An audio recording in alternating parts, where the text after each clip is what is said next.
And we are live.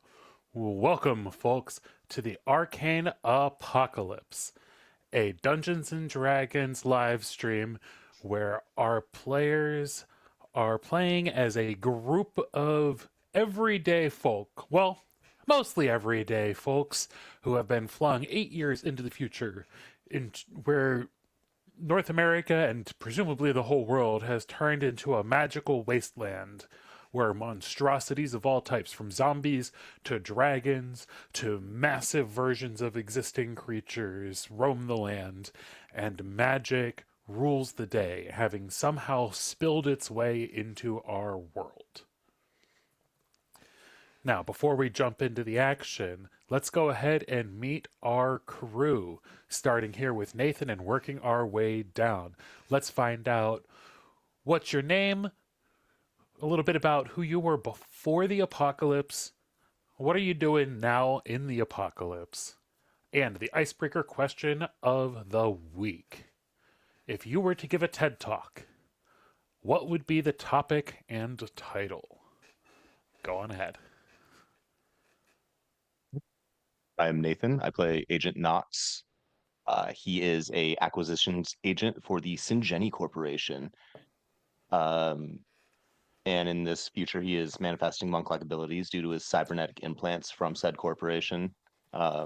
And for the question, his TED Talk would be Identity in the Age of Augmentation, exploring what it means to be human when flesh and circuitry merge, and whether identity is chosen or engineered.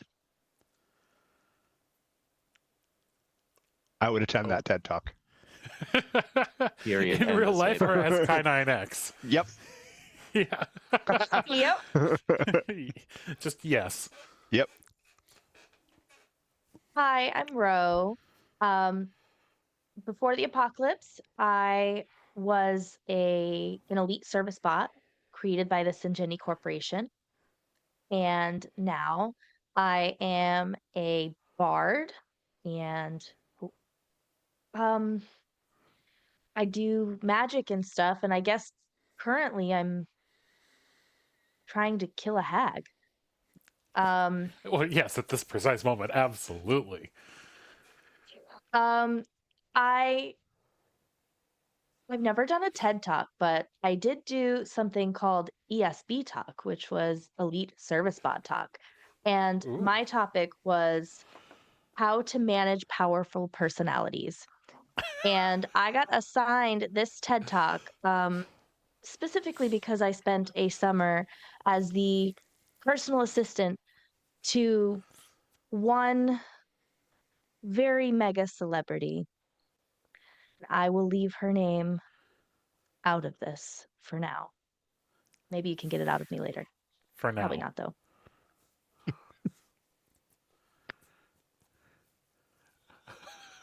All right. Now we're going to have to figure it out. I am Curtis. I am playing Reverend Himmelberger. Pre-apocalypse, I was a local pastor, and post-apocalypse, now I have slowly become a Goliath cleric. As far as a TED Talk, my TED Talk would be why I stopped using my own memory and started outsourcing my past to strangers, taking a year-long experiment to anytime I couldn't remember something, asking a random stranger to make up the memory for me and to explore how that intersects with identity. And that would be my TED Talk. When did Rev do this? What? That's what Rev did? What? No. Your TED Talk Talk. is your 15-minute presentation on a topic. Yeah. That's the topic he wants to study and then do a TED Talk on. Okay, so you would do it. Yeah. Okay. Yeah.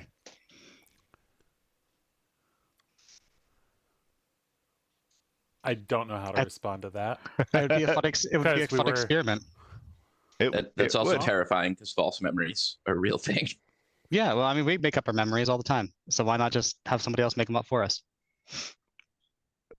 Yeah, I would like to see your Alright. notes on after the experiment. We'll give you a C Yeah. for mostly following the prompt.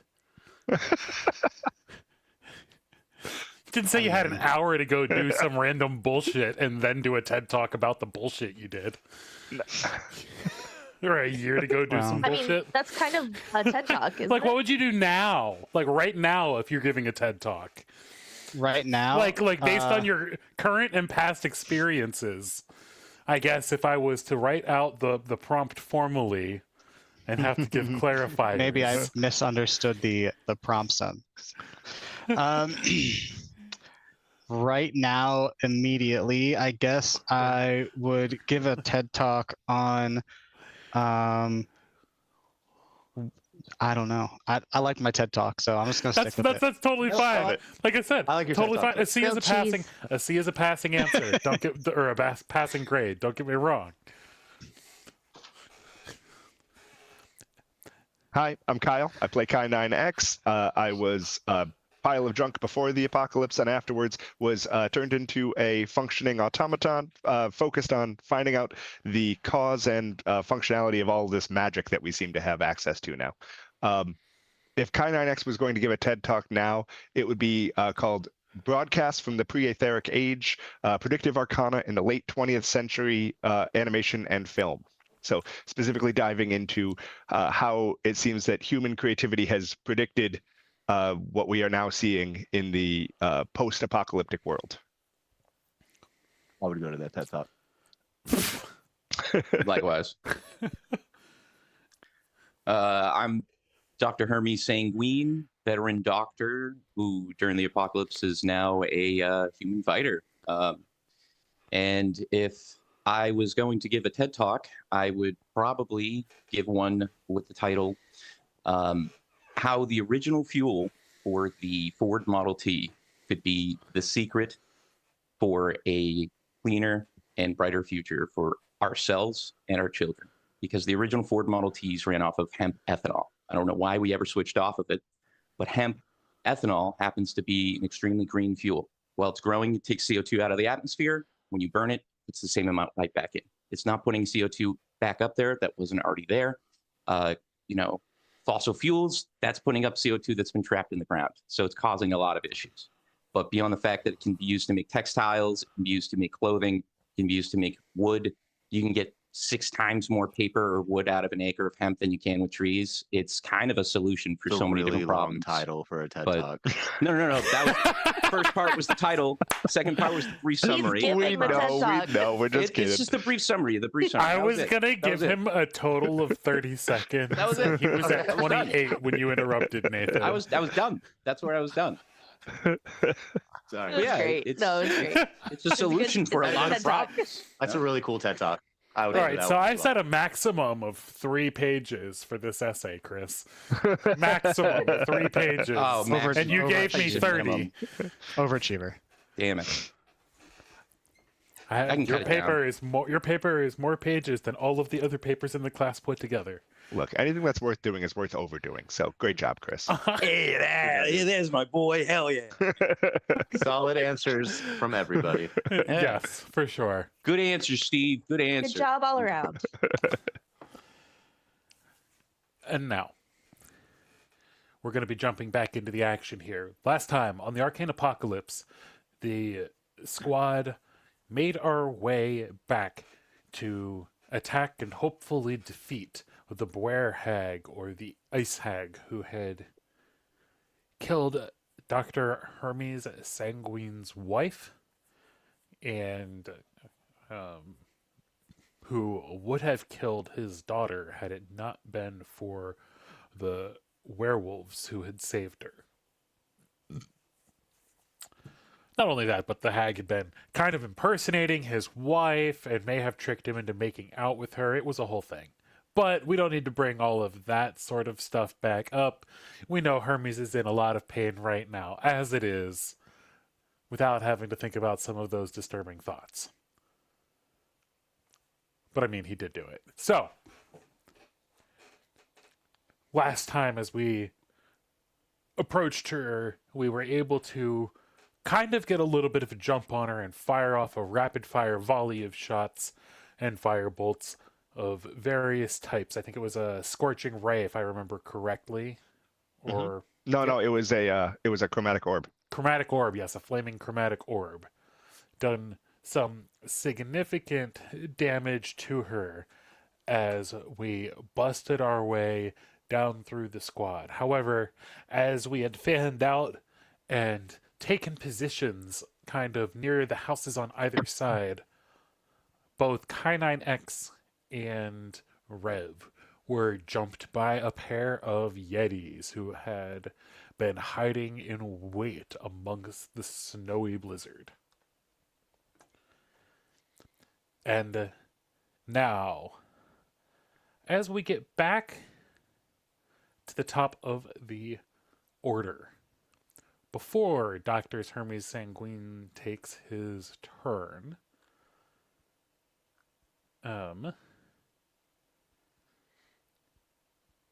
we see that the hag arches back, firing off an icy blast right towards Hermes as a legendary action. And as the icy shard flies through the air, we jump back in.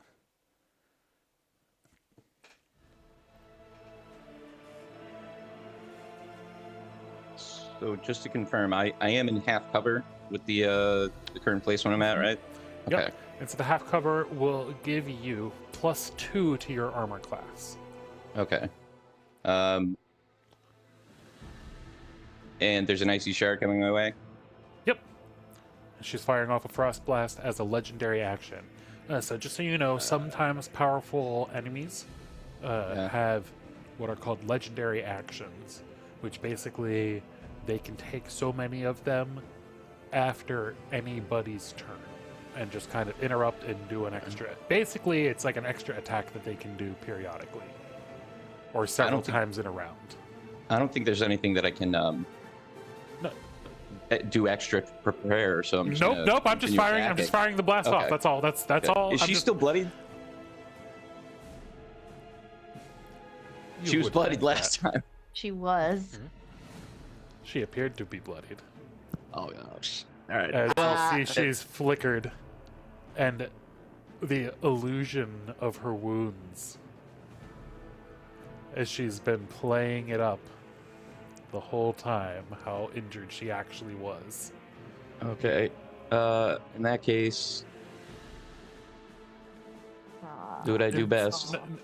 I'm just shooting you. I'm not asking. You don't need to interrupt here. You don't need to interject, Chris. I'm just attacking you. What's your AC?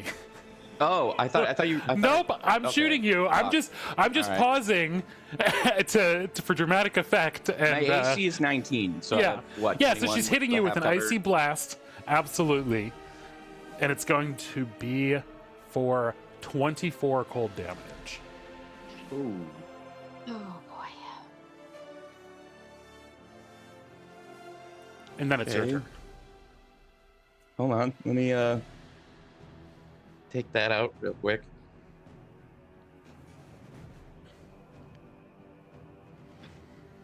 That changes some things. Holy crap. 3 people should have had temp HP. Yeah, everybody but me.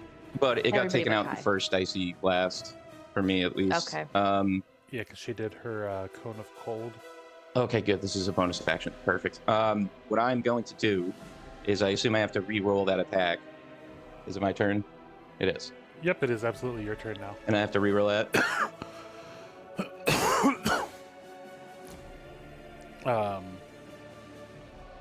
Why did you already shoot that off at some point? I did, yeah.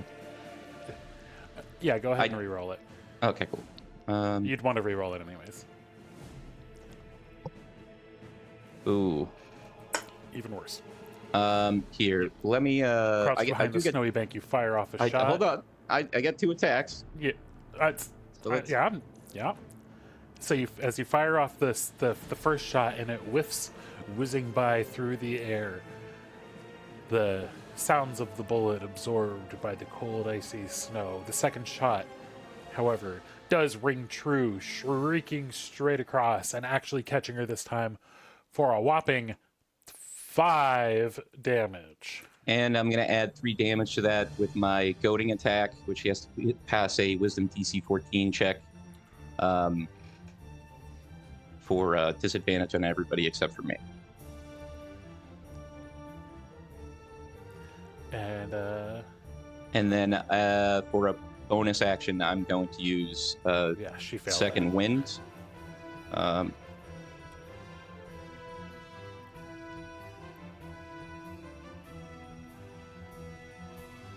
And it says damage 9, which means that's how much HP I would give myself. Yep. Okay. All right, sick. And that's the end of my turn. And then, before Rev gets his turn, she raises her gray, horrific staff in the air, and a massive, realistically, let's see, about, 20-foot across radius. So on the entire area surrounding Rev, basically the 4 of you in the bottom corner here, suddenly the ice becomes sharp and painful as the temperature plummets another 20 degrees. And this particular area, the icy shards turn into needles and pinpricks.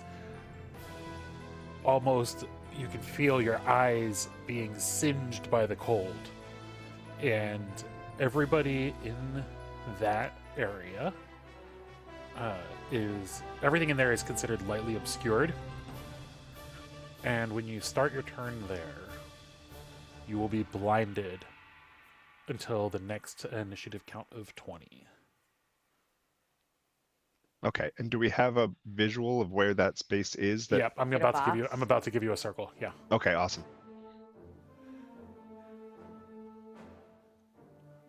Should be... That includes the Yeti, right? Yep, the Yeti's in there too, so the Yeti will also be blinded. Are we blinded because of the condition, or are we blinded because, like, if we leave it? It's when like, you, are we it's blinded? for you will be blinded until for starting your turn there. Yep. Okay. Even if So it doesn't matter if we leave the effect, right? Right. If you start your turn there or enter it, you are blinded until initiative count 20. So until after Hermes' next turn. As you feel the icy cold literally like freezing the edge of your eyeballs and stinging and I can't help but notice that you did draw the circle without Nox in it. Oh, you are right. That was actually not deliberate, but go ahead. I'll give you that. I'll give Nox. Give me a dexterity saving throw. Right on the edge. Come on. That's There it 20. is. Nat 20. Yeah, as you see this icy wall of snow and frost crystals start to form, you're able to quickly just pull back out of the way, just keeping your head outside of the cold area, and you can see almost like a wall of reflective icy shards forming. And the disadvantage I gave her wouldn't affect this, correct? Correct. Okay. Because she's just summoning an area of effect thing. And then it is now Rev's turn. That was a lair action. Ah, goodness gracious. All right. That's an interesting conundrum. So I'm blinded now, right? So that means anything that says that you need to see, you can't do. Correct? Correct. Okay. And normal other types of attack rolls will be at disadvantage if you can't see the target. On the plus side, getting out of combat is easier because you're both blinded, meaning the Yeti can't use an opportunity attack on you. Yeah. Yep, because opportunity attacks do specify a target you can see, or a creature you can see. So you are able to get out of melee range from the Yeti without that opportunity attack. All right. Well, one thing I'm gonna do is I'm gonna use. I guess it's probably my best option. I'm gonna use Radiance of the Dawn. And use one of my channel divinities, and I emit a flash of light because I can't see now. So I think I don't know what's going on. So I'm gonna emit this flash of light. It's a 30-foot emanation originating from myself. Any magical darkness is dispelled. I don't think that counts, but each creature of your choice must make a DC 15 Constitution saving throw, or take radiant damage, or half as much on a failed attempt. Okay, so I'm assuming you're hitting the Yeti with that? Yeah. Yeah. As you erupt this blinding light that cascades and reflects dazzlingly off of the frosty shards around you, the Yeti does a wisdom saving throw, you said? Yes. And he only got no, Constitution. Sorry. You only got a 9. Okay. So 18 points of radiant damage. Nice. Woo. See like a light go off in the middle of this blinding snowstorm. Oh, and no. it I hope like Grub's and okay. it dazzles like twinkling off of all of the different shards of snow and everything and ice. That Yeti is nearly down as you see it suddenly. I guess you don't see it, but you hear it roaring and screeching. Unknowing what's going on, it's actually like clawing at its face and eyes. Would I be able to kind of get out of the area, but like back behind the Yeti? Like, can I get myself to the house and kind of feel around to the side of the house? Absolutely. My goal is to get like here. Yeah, that's only going to be 5, 10, 15. That's about... So, okay, so that's... I have 35 feet of movement. You have 35? Uh-huh. Give me an acrobatics check for the last 5 feet, because it should be rounding down to 15, because it's all difficult terrain. Actually, there is a spot up here past the Yeti. One of these spaces actually isn't difficult terrain, so never mind. So you are good. All right, cool. Yeah, I want to be right on the edge so that, like, as soon as I feel it not be as cold, then I'm gonna stop.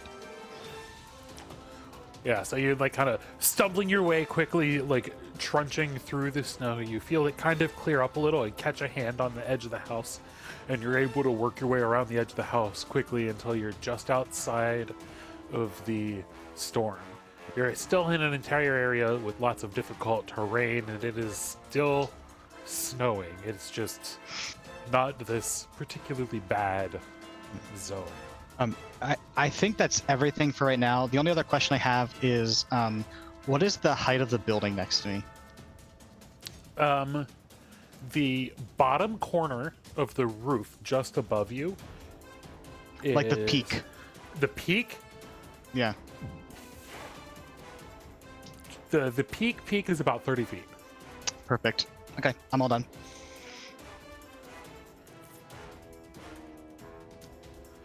Oh boy. I always have to get nervous when Kurt asks questions like that. I have one quick question. Can I see into the foggy area, like the icy area? It is lightly obscured. Lightly obscured for me. Okay. Yeah. The blinded condition is mostly due to the extreme cold and Gotcha. and the frosting on your eyes. Yikes. Oh, ouch. You know, it's like if you were to get sprayed in the eye with an upside down can of air. And that won't go away until the end of my turn, my next turn. Yeah, it goes away at initiative count 20. Basically win, but realistically, it's the next time she could just do the ability again. Right. She's gonna She expect could this put it somewhere area else of now. Yeah, expect this area of effect to pop up every turn in whatever place Bill thinks is most advantageous at the moment. Does it end before I start my next turn? It ends after. Because lair actions are Alright. on 20 initiative, but after anybody that has that initiative goes. Okay. Like the end of initiative count 20. And I can't see even if I get out of that location. Correct. Okay.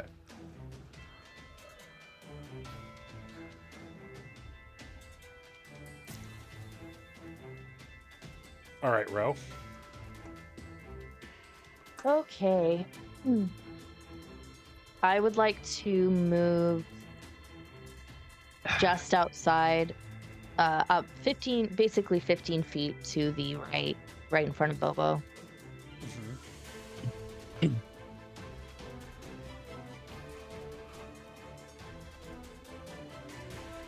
All right, I'm gonna try something here. I'm gonna cast Sleep on the Yeti beside Kai. Ooh. Nice. Does it Appreciate say that. target you see? Just want to confirm. I'm outside of the thing. But you started your You turn start blind. inside, so you're blinded Oh. until initiative count 20, even if you leave it. Because your eyeballs are like right. frozen. Yeah, it messes up like a lot of spells. Damn. Well, I can't really do Devious, Bill. I didn't even hope So for that. It's right here in sleep- Volos. Sleep A does powerful not barricade, specify a like- place that you like- can see specifically. It So says if sleep each doesn't creature- specify it, then you're fine. Yeah, it says each creature of your choice with in a 5-foot radius sphere centered on a point within Then you're good. range Then you're good. must succeed a saving throw. Yeah, it's on a per spell basis whether the spell specifies that you have to be able to see the target or not. Okay. So sleep is good. Cool. And you're gonna hit that Yeti, Okay. the one next to Kai, The Yeti next to Kai, yes. And it's Yep. a Wisdom 14. and that one has not been wounded yet. Wisdom So- 14. Yeah, sleep isn't HP based. No, it's not. I keep No, not anymore. It's just a save. It got a 20 as it starts to go down, teetering, and then shakes itself loose, bellowing in rage. Accidentally leaving freezing spit to spray all over Kai. All right, well, then I'm going to get angry that it didn't fall asleep, and I'm going to cast Beguiling Magic and try to frighten it. Ooh. And And that this is is your bard also a ability? DC 14 Wisdom. This is a bard feat. Yeah. Got a 13. Okay. I'll frighten it. So, as you lock eyes with it, its eyes begin to glow icy blue, and yours, of course, glowing deep violet as they just start flashing. And for a moment, as your eyes are frozen in a locking contest of wills, after a second, it falters and you can hear a sudden panic in its howling shriek as it starts to turn. And I assume it's then just as the frightened condition. Yes. Yep.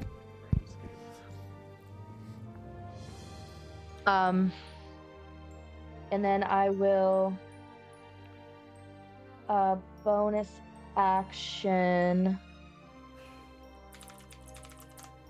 I'm gonna bonus action telekinetic. Wait, I don't think I can do that. A target you can see. Yeah, I think I'm gonna end my turn there.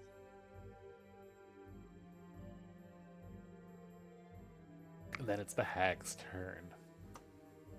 So did you have a staring contest with the Yeti while you were blinded and you won? Yep. Seems that way. Cool. How's she supposed to blink when she has her eyes frozen open? No. He's like, I don't know what's going on. They're just going purple. And he's so scared of It's the fact going that purple she's through just the like ice. Yeah. through the ice. That's what was so scary. Just the ice like illuminates with their violet. Yeah. Yeah. Well, you didn't go to sleep, but But he's scared of you.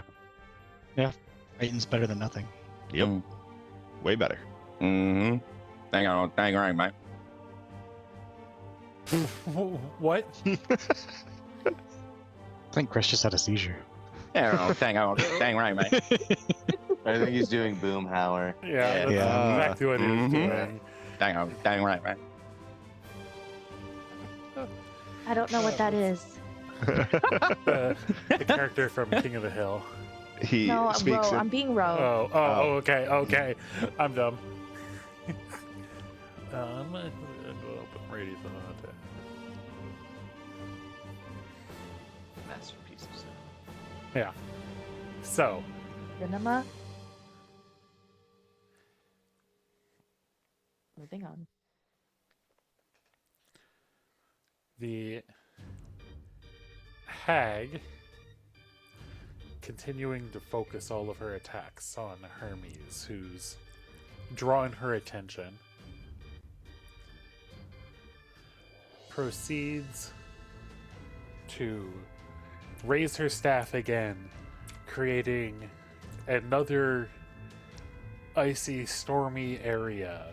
This time, one where massive chunks of ice and snow, some of them even the size of watermelons, begin raining down on you.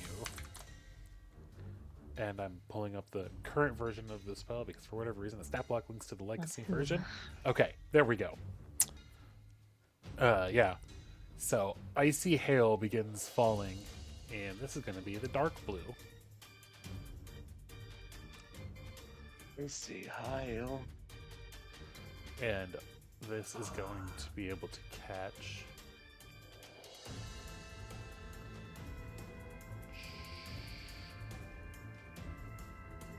almost. Can it catch? Actually, 1, 2, 3, 4. No. No. Can it catch? No.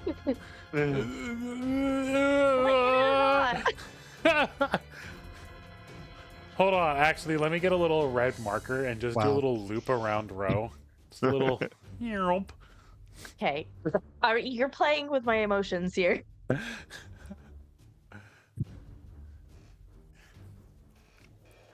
I don't understand. Is she in the effect or no? Yes, she is. Yeah, she's Okay. just barely in it. I am. Because 1, 2, Just her left 4, arm. 5, 6, 7, 8. Because really, it actually goes out to here. I just cut it too soon. It's fine. You hate my So- character. It's fine. Yep, I do, 100%. Hag. She's not I think it was- she's not actually the main character for the entire plot of the campaign or anything. That's not a thing.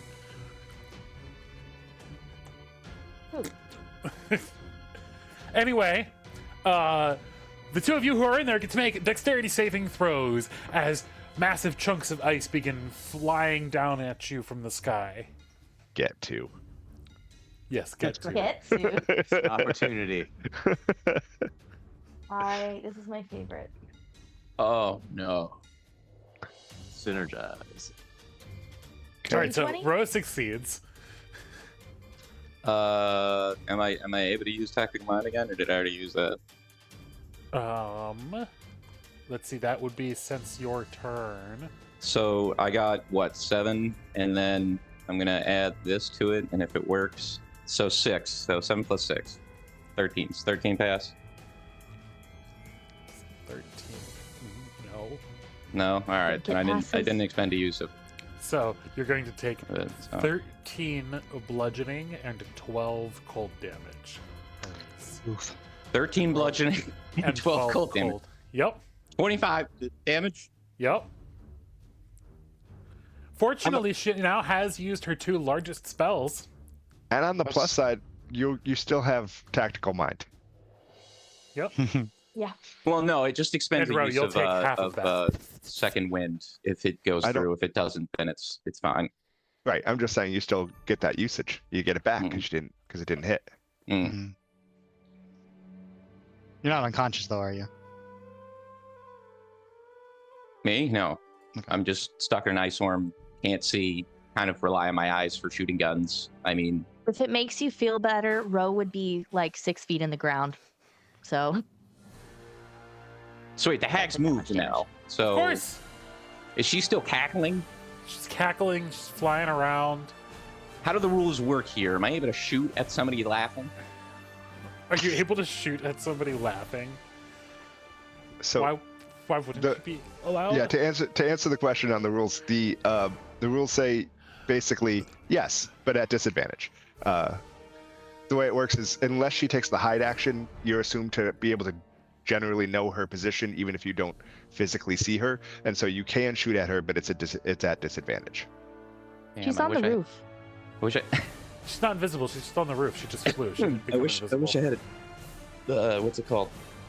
Heroic advantage or whatever. Anyway, yeah, so she fires off this ice storm and then quickly zooms around farther away from the majority of the group up onto the roof of the very modern building over there on the right side of the cul-de-sac. Kai 9X, it's your turn now with this big old yeti right behind you. Yeah, you beat me to my spot though. Is Not that big. where you were about to go? Yeah, That's hilarious. I'm not a big fan of that. Oh no. That's okay. Maybe Kai 9X needs to do a perception check to see if he notices. Maybe he Why just would- joins the hag on the roof. I might go up there anyway. I'm just trying to decide if that's still my best choice, or if it is it to do it the way I was originally planning. I think the Fireman answer here. says no. No, I think the answer here is I'm going to cast invisibility on myself. Ooh. Good call. Zoop. And then I already have jump active because I cast it last session. I will then. That's going to be fun to track. I like that approach. I'm going to move. I'm going to move forward 10 feet and then jump up onto the roof. Forward 10 feet and jumping up onto the roof. And the hag is approximately 10 feet above the roof level. Flying. Fair enough. Just so you know. So you're basically just right up next to her. Yeah, fairly close. That is very the law of preservation of you, Kai. Zoop. Boink. Okay. And suddenly Yep. Kai just flickers. Thank you. And disappears, and then we just see some like robotic footsteps go kapunk, kapunk, kapunk into the snow, and then like two particularly deep footsteps, and then no more. Yep.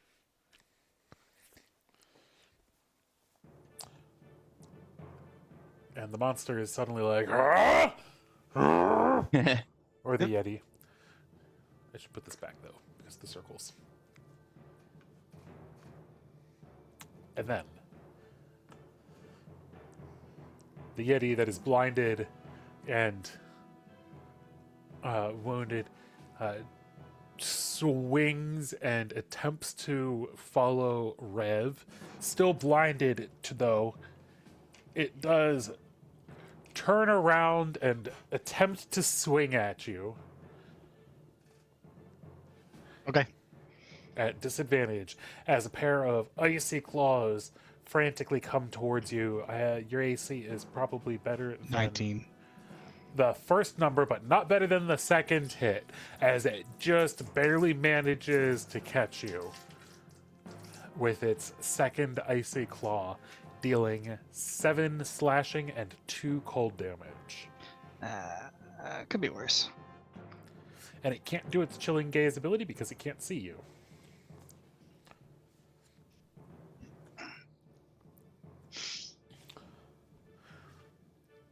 And then the hag is going to fire off a shot as a legendary action. I'm almost dead. Yeah, maybe you shouldn't have taunted her. She was wearing my dead wife's face. I meant the part where you mechanically made her have to attack you or have disadvantage. Yeah. Mhm. Where you specifically were like, I want her to have disadvantage on attacks against anybody. I want to except me. protect my friends. This is what You Most can't of do her that attacks- if you're dead. Most Yep. of her attacks don't That's even get very- affected by the disadvantage, so it doesn't change That's- Well, anything. that one did. That's These very do, though. protective. That's very protective of you, Dr. Sanguine. Thank you. I Very appreciate protective. that. Thank you. If only that protection would stop you from getting hit for a 24 to hit. What? 24 hits you, I assume. I'm in half cover, so Yeah. I'm at Yeah. 21. Yeah, for 23 damage. For 23 damage? Well, I'm at 9 HP. And Oh, as the that sounds icy like you're blast unconscious. Shrieks You're through the unconscious. cold blizzard. Hermes gets dropped to the ground at 0 hit points. And we don't I'll even just- know. So I'll just put 9 Slightly damage. obscured, you can see. Okay. Oh, I guess, well, no, the blinded, those of you who are blinded can't see. Kai9X sees. And then it's Kai9X Nox's sees. turn. And everybody else hears him. You can still hear the thud. The icy blast and then the thud as Hermes drops to the ground. Before I fall, I go, not like this. Not like this. And then it's Agent Nox's turn.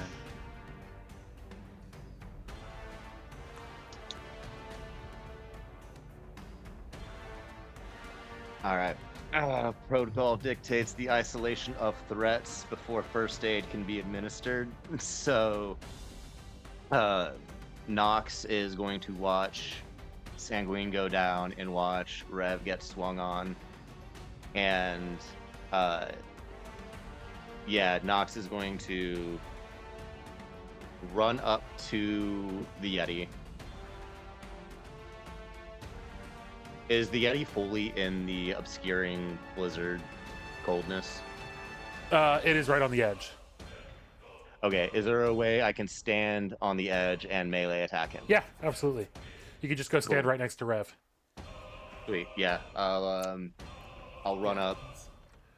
His hands are kind of big and in the way.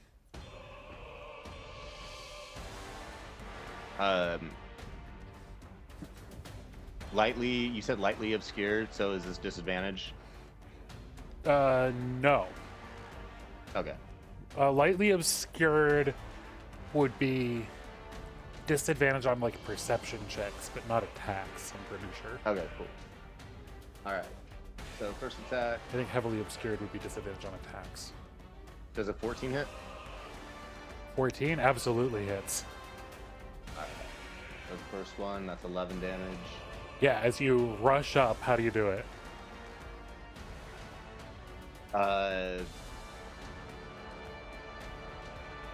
Yeah, so I'm gonna run up and I'm gonna like slide in the snow, and as I like slide, my back foot is going to come up and over, and I'm going to like kick the Yeti in the neck. Just like drop like my heel on him, almost like an axe kick. Yeah. So as you slide and then whirl and boom, as the back foot comes up and over, crunching right down in the back of the Yeti's neck. It crunches and you hear a sickening snap as the howling quickly comes to a stop.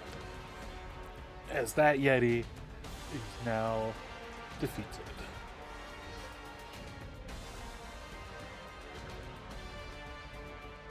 Okay. I'm going. Can I use the rest of my movement to move to? I don't want to. Blinded.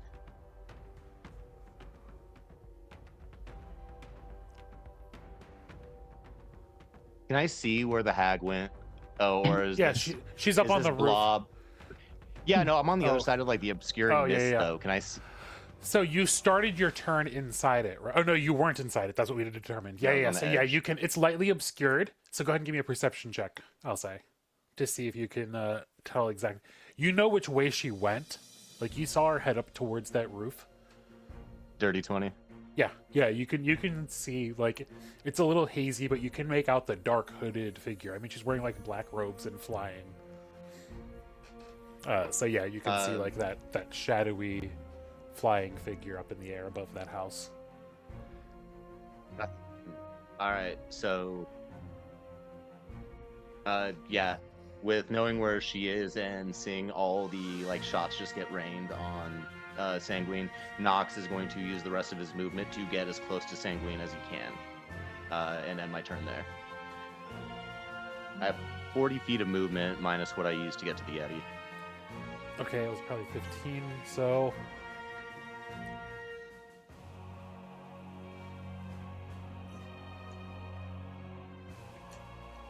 if you give me an acrobatics check to run on top of the snow to get you there faster, you can get to adjacent to them. Well, Gets you to 10 feet away. okay. As you almost make it to him, the snow... Okay. Just- Feel free to say no to any of this. Bonus action dash. Could I use my second attack to instead start to pick Sanguine up or pick him up? You can your second action or your second attack can 100% be a grapple. Okay, cool. Any So attack I any want- attack can be swapped out with a grapple. sweet. Yeah, so I want a bonus action dash to gain some more movement, and then I'm going to grapple Sanguine's unconscious body. Yeah. And as you dash into the blinding snow, uh, bracing eyes yourself. closed. Yeah. So eyes close, and Yep. then HUD immediately lights up my TACnet suite hit. Instant 10 feet of visibility around me. Oh, because you have blind sense. Yes. Yeah. So I run in. I feel all this happening to me. I get to Sanguine. I pick him up, and then I want to try to double back to where I know there is cover. So Yeah. Yeah. So you're able but to. I'm not scoop going to try him. to jump And you said it's through the 40 feet snow. of movement, 45, yet. because Or dragging 40. him does use like you get half movement when you're dragging him. Yeah, well, how's as far as I can get with. You can get back to Trying to get using the dead Yeti corpse as cover. Sweet. And that'll be my turn. Thank you. And you're basically just Jeez. right on the edge of that storm. Oh, I'll get you a little farther. And I would be standing in front of his. I would be guarding his body, Right. like, in case any more incoming fire were to happen. Yep. So you'll have him on the opposite side. There we go. That was intense. That was an intense turn. Oh, This is my first time here, man. I'm gonna have to Yeah. do death saving So- rolls for the first time at this point. Oh man. You're about to. Maybe we'll see. Depends on what. Oh no, because yeah, it's going to be your turn. You're next to a cleric. Like, Yep. Fireball. Kurt's like, do I I'm really a little wanna bit do worried that about yet? that because he may be holding a grudge. I don't know. Like, Yeah, we gotta And then settle the score. only really being able to see one enemy, the Boer Hag takes her legendary action, firing off a frost shard. The only person she can see. Sorry, wow. Of course, she has disadvantage from being taunted by Hermes, and so instead of an 18 to hit, she gets an 8 to hit. As the Yes. icy blast just goes right past your head. Nice. He glances right off of Mobo's face, bing, and bounces skyward. can you show me real quickly on the map where this enemy is? In the very top right corner of the screen. Oh, She's that's. on the roof of the oh. house. Oh, She I moved- see, She I moved see. from there to there. No, I just She- wanted to. I was confused by the. I'm good. Sorry. Okay. Are you? Oh, there I did. I had the wrong cursor. There we go. Now you can see my cursor. Yeah. Anyway. And then it is the Yeti that was fighting K9X's turn. And this Yeti is frightened of Ro. And so, of course, it is, let's see, has disadvantage while it can see you, and it can't move closer to you. So it just stands there, frozen in fear, pacing up and down, looking for where K9X has gone. Effectively using all of its movement to just kind of walk back and forth, not able to get any closer to Ro. And it can't really take any attacks. Actually, no, it can throw an ice throw at Ro at disadvantage because it can see her. So 13 to hit. Sorry, which one? The Yeti, Yeti's right chest here, size. the one that The one you that's made frightened of you. Frightened? Yeah, so it can't get closer to you, and it has disadvantage while it can Oh, see okay. you. I gotcha. So it's throwing an ice throw attack at you at disadvantage. So it only gets 13 to hit. Oh, that'll still do it. Ooh, really? Oh, for 7 damage, 6 bludgeoning and 1 cold. And it gets a nat 1 on its follow-up, as the second ice throw just bounces off of the ground, coming to a sliding stop as it's just like a sheet of ice sliding on the ground in front of you.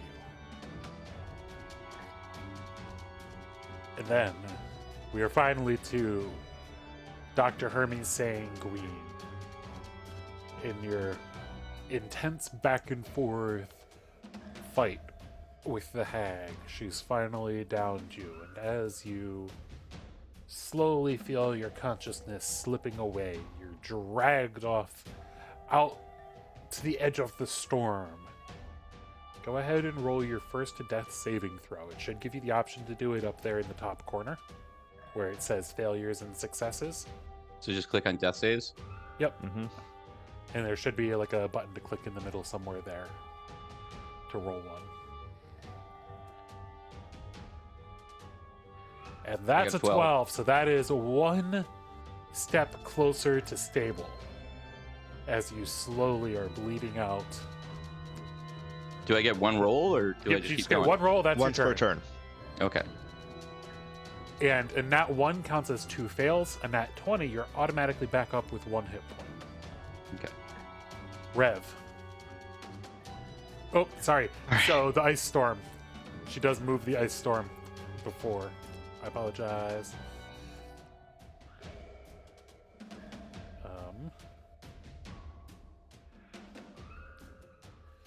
Yeah. She's 100% going to keep it focused on you guys.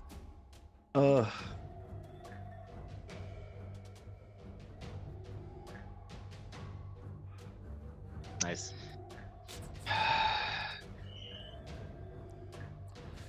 So you all are, the 3 of you are still blinded. Of course, that doesn't matter for Nox. At least, not as much. Wait.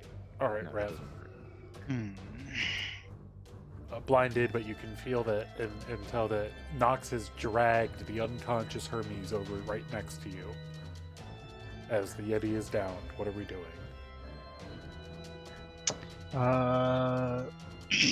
So we're blind again, right? Correct.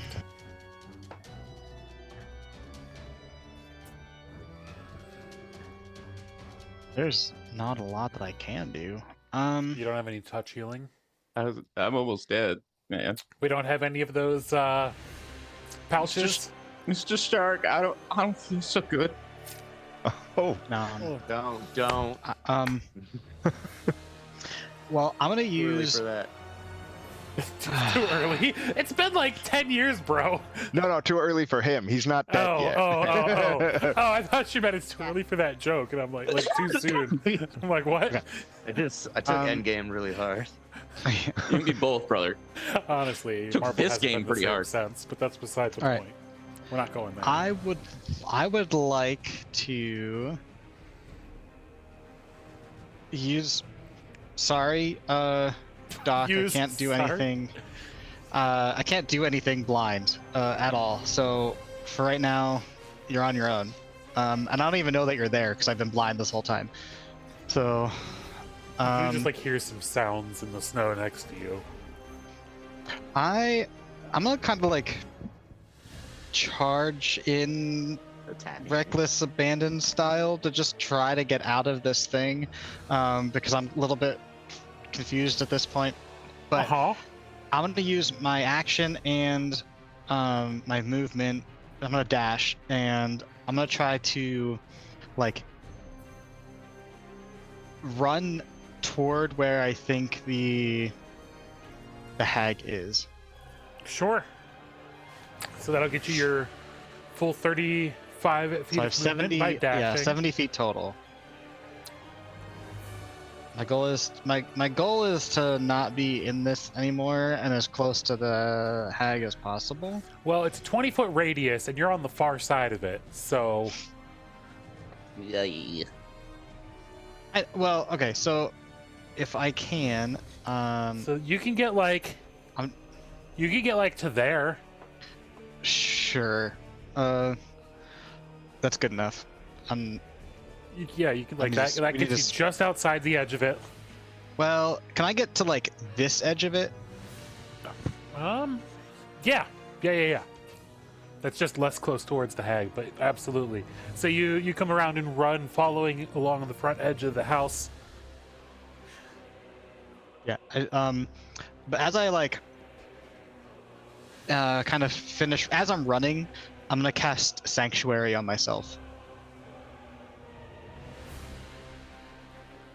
Oh boy. When Kurt starts casting Sanctuary. We have a history with this one. History of making encounters take 10 sessions. So. Maybe that's what the spell's What does that do? So you ward a creature within range until the spell ends. Any creature who targets the warded creature on an attack roll or a damaging spell must succeed on a wisdom saving throw, or either choose a new target or lose the attack roll or spell.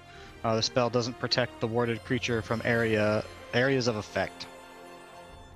Who did you ward? himself. Myself. Oh. Okay. I mean, And then I it's can't Rose's see you turn. guys, but yeah, that's everything then. All right, Ro. What do you got?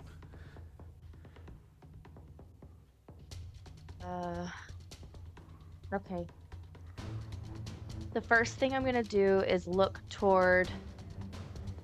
Can I see where Nox dragged?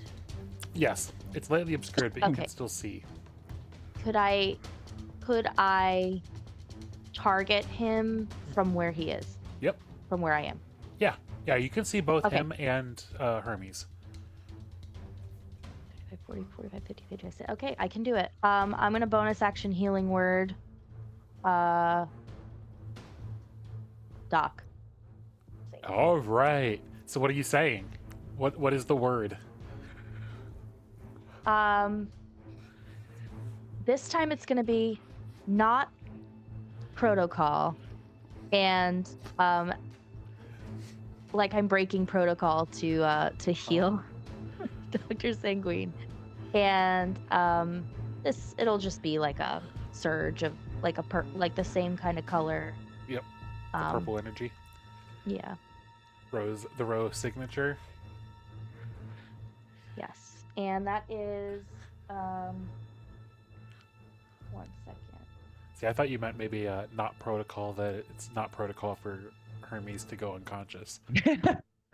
That's not Right. protocol. You're not It's the supposed first to be. time. You're not supposed to be down. Excuse me. 2d4 plus 3. Should I roll that? Yeah. Okay.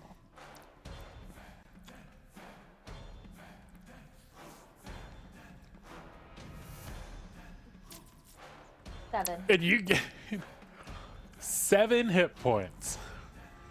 And suddenly, as you feel a surge of consciousness, as you hear Rose's voice saying, "Not protocol," and you sputter awake. Still blinded, trying to blink your eyes, you still see just stinging tinges of glittering, sparkly ice.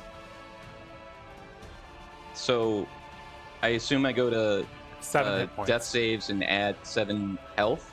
Yep, if you add 7 health, the saves will all go away automatically. You're up. It gets you right up. It should just take shit. care of it for you if you just go 7 heal. And I'm going to go ahead and... exactly what? how far... Should I be at full health? No, you No. should click No, 7 7 heal. points of... I did, and then afterwards I clicked on Marketplace on accident, and then I went back to the page. Ah, Yeah, it's okay. Just put Hit your back. refresh. Just put yourself back at 7 health. You can just click on your hit points and change the total. Oh, okay. Brought it back to the saves. I'm going to say Nothing you can't fix. by changes. no, you can't change your hit points. 7 and 49. Okay, cool. Perfect. Players may not change life totals, and players may not win the game. Okay, I'm going to finish my turn. Yes, thank you, Thank Ro. you. Oh, Thank you. I am going to... So, I am like 65-ish feet from the building.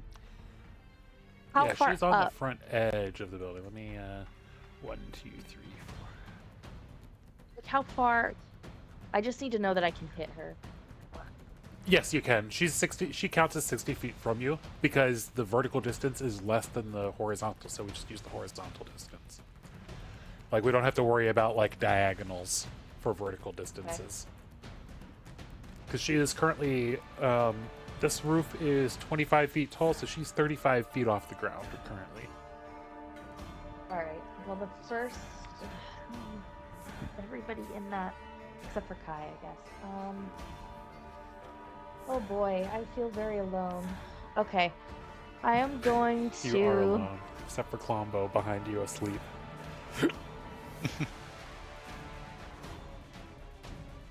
I think I'm just gonna cast...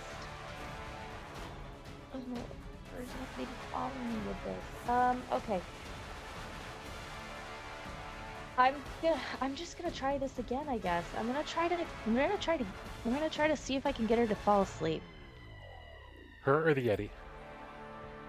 The hag. The hag? Okay. Yeah. Probably. And she does a constitution saving throw? Wisdom. Wisdom? I know. I'm testing What's the out. DC on that? 14. 14. As suddenly you bring out some purple twinkling sleepy dust that just ever so delightfully settles over her, and you start to see her tottering. And she got a 13, so... So remind me again, first stage on sleep now is she is incapacitated, I believe. Let me see. Or have the incapacitated condition until the end of its next turn, at which point Yep. it must repeat the save. If target Or- fails, then the target falls unconscious, Yep, or the target yep, has so- the unconscious condition. So incapacitated means it can't do any actions, bonus actions, reactions. Its concentration is broken. Ooh. Fortunately, there were no concentration spells involved. Yeah. The layer action Right. is not a concentration spell. Sorry. Yeah. She has one concentration spell. She actually hasn't had to use it yet, but that's You look beside the real point. beat up about that. I'm super beat up. I'm super upset about it.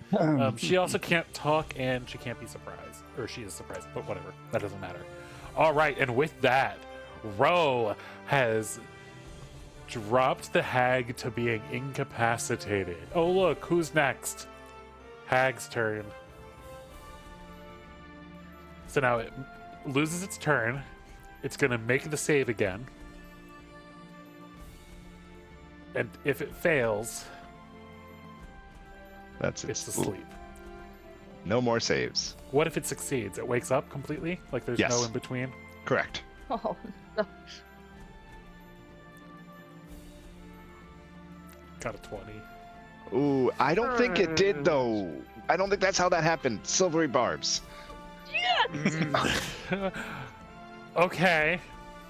Silvery barbs. It is. Let's re-roll. Yep. 15.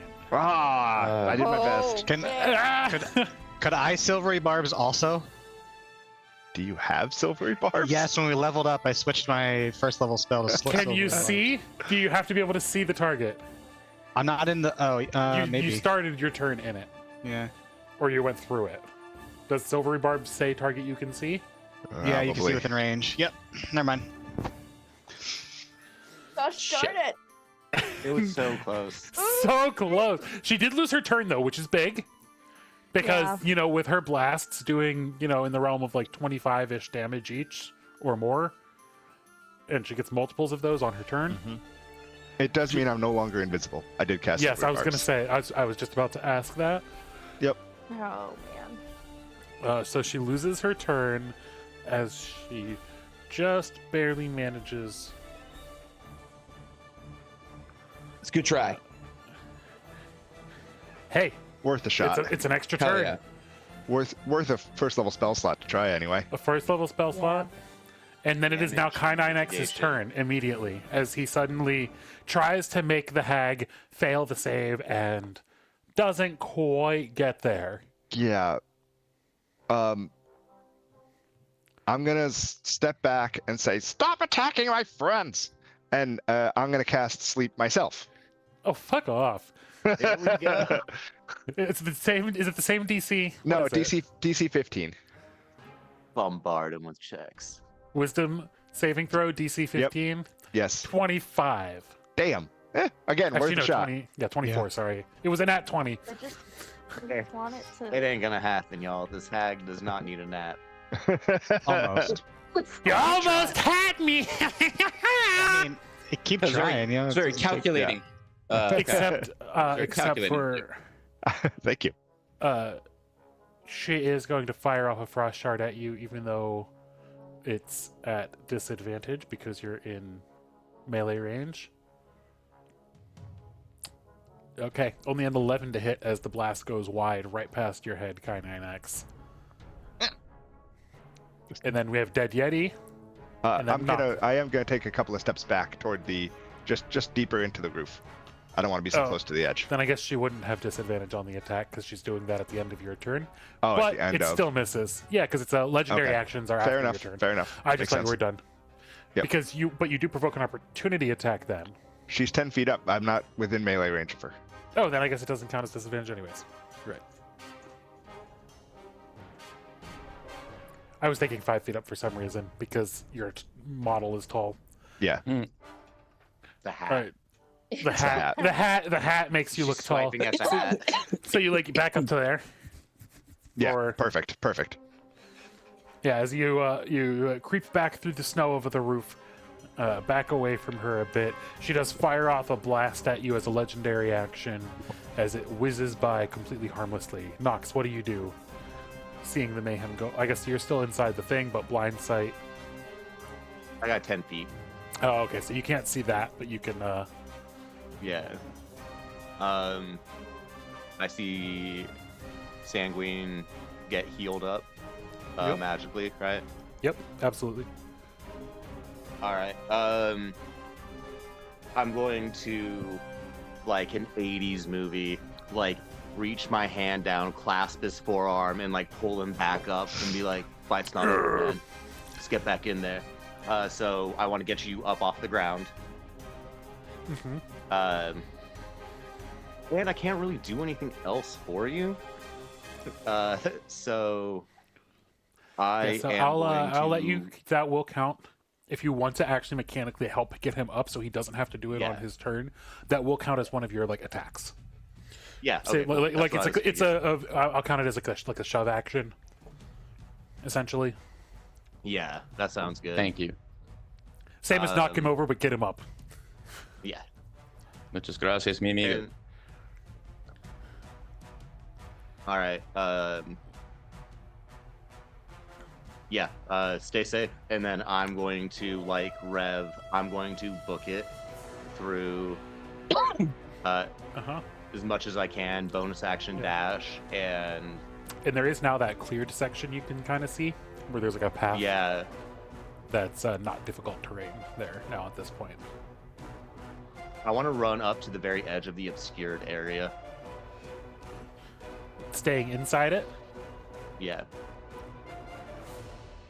Oh wait, no, because if it's, I should probably move outside of it so I'm not blinded next Right. round. At least assuming she doesn't move it to where you Full- are. then Because remember, she full- can full move it, movement. so if you're within, range of Yeah. other people, it still might get moved to where you are. Nox is thinking spreading the party out is probably the best advantage of not being grouped together. So he's going to actually head towards the middle of the street. Yep, just charging right up the street. Yeah. You're dashing too? Yeah. Okay, so you go. And dashing with 40 gets you up to 80. Is the Yeti in the circle down, or is it just laying down? It's dead. It's dead. Okay. Yeah, it is dead. Sorry, I kept it there for the purpose of difficult terrain, and you guys were using it as cover while Hermes healed. Understood. Oh, I actually should get Hermes up, because Hermes is officially now up. And as I come to my spot in the center of the sort of like terrain, I'm going to. This is just fully flavor. This isn't actually like mechanical or anything, but I'm going to like clap my hands and like sort of survey the entire battlefield, like sort of like a battle meditation, and see like everything going on at once and begin to start to formulate the next steps of my plan as I am my turn. Nice. And as Nox takes it all in and quickly makes his calculations for the next plan of attack, the Yeti is no longer frightened from Ro. Let me just check Beguiling Magic. Let me see. For a minute. Oh, it's for a minute? Does it get any more For a saves? minute. Like- Oh yeah, it repeats the save at the end of each of its turns, Okay. ending the effect on a success. Okay, sorry about so, that. no worries. I'll roll for the end of its previous turn just to see. Wisdom, yeah? 16. Wisdom 14. All right, it got a 16. So it is not frightened anymore. It has just broken Okay. free. And now, broken free and enraged, it charges right for you, Of course. attempting to lock eyes with you with its chilling gaze. Now, returning the favor, you go ahead and make a Constitution save. This is the thing I'm just so good at, guys. You're the best at it. You're really protecting your family. Oh yeah. Yeah. Yeah, you're paralyzed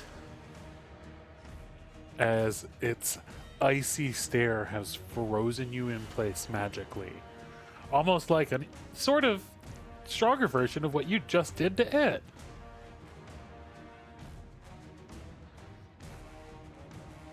And you take 4 cold damage as it does that as well. And then it begins to swing at you.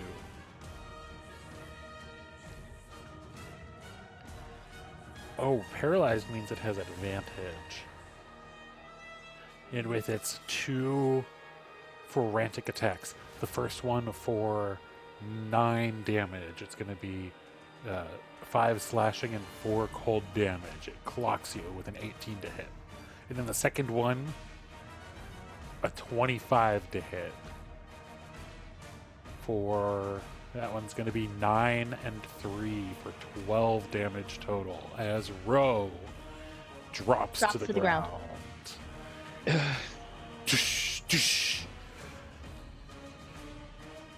As the Yeti has come over, broken free.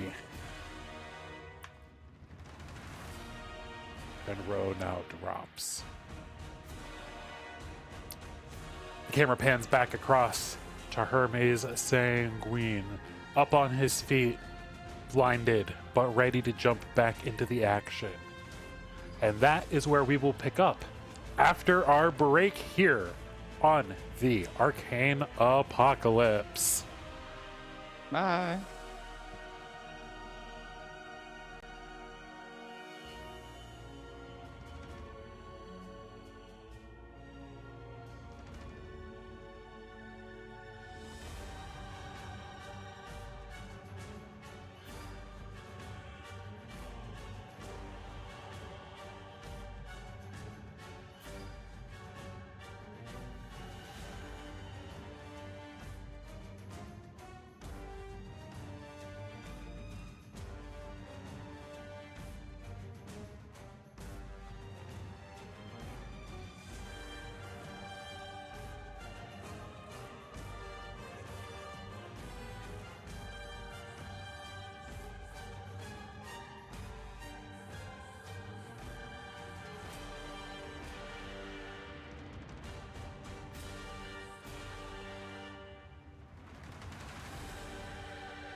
And we are back from the break, folks, here. And we're going to jump back into the heated or frosted pitched battle. Yeah. I see what you did there. As Dr. Hermes Sanguine has barely managed to drag himself away from a near-death experience, being brought back by a quick healing word from Ro, who immediately thereafter was dropped like a rock by one of the yetis who had finally broken free of its fear and stormed after her. Hermes, what are we doing here on the edge of the ice storm?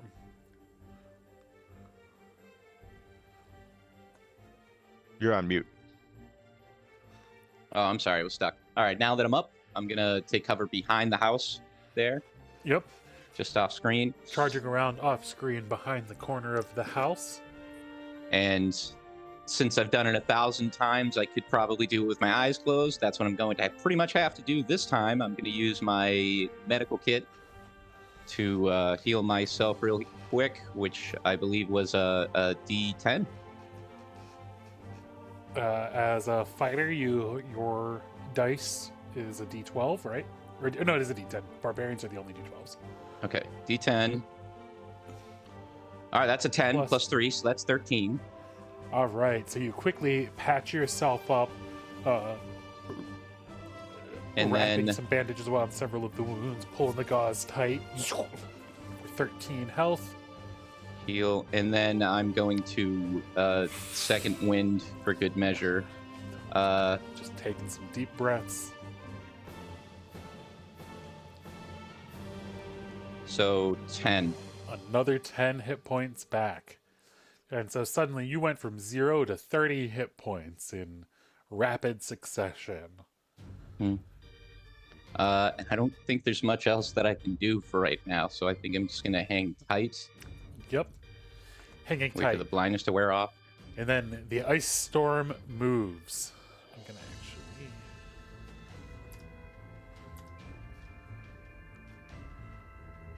do it the correct way. It's going to go...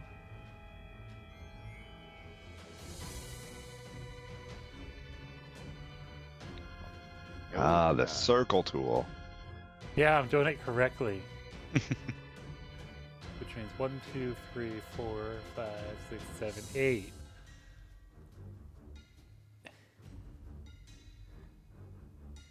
It can't actually get to people. I'm gonna If you all can see me throw moving my it middle around, finger I up at the hag. I can't really get the both of them. I can almost do it. But since I can't, as Nox throws his middle finger up, or attempts to, the corporate sponsors require us to blur out the middle finger before it shows up, so the ice storm shows up real fast and does a glittery, flashy animation in front of his hand. And he is blinded, but not entirely.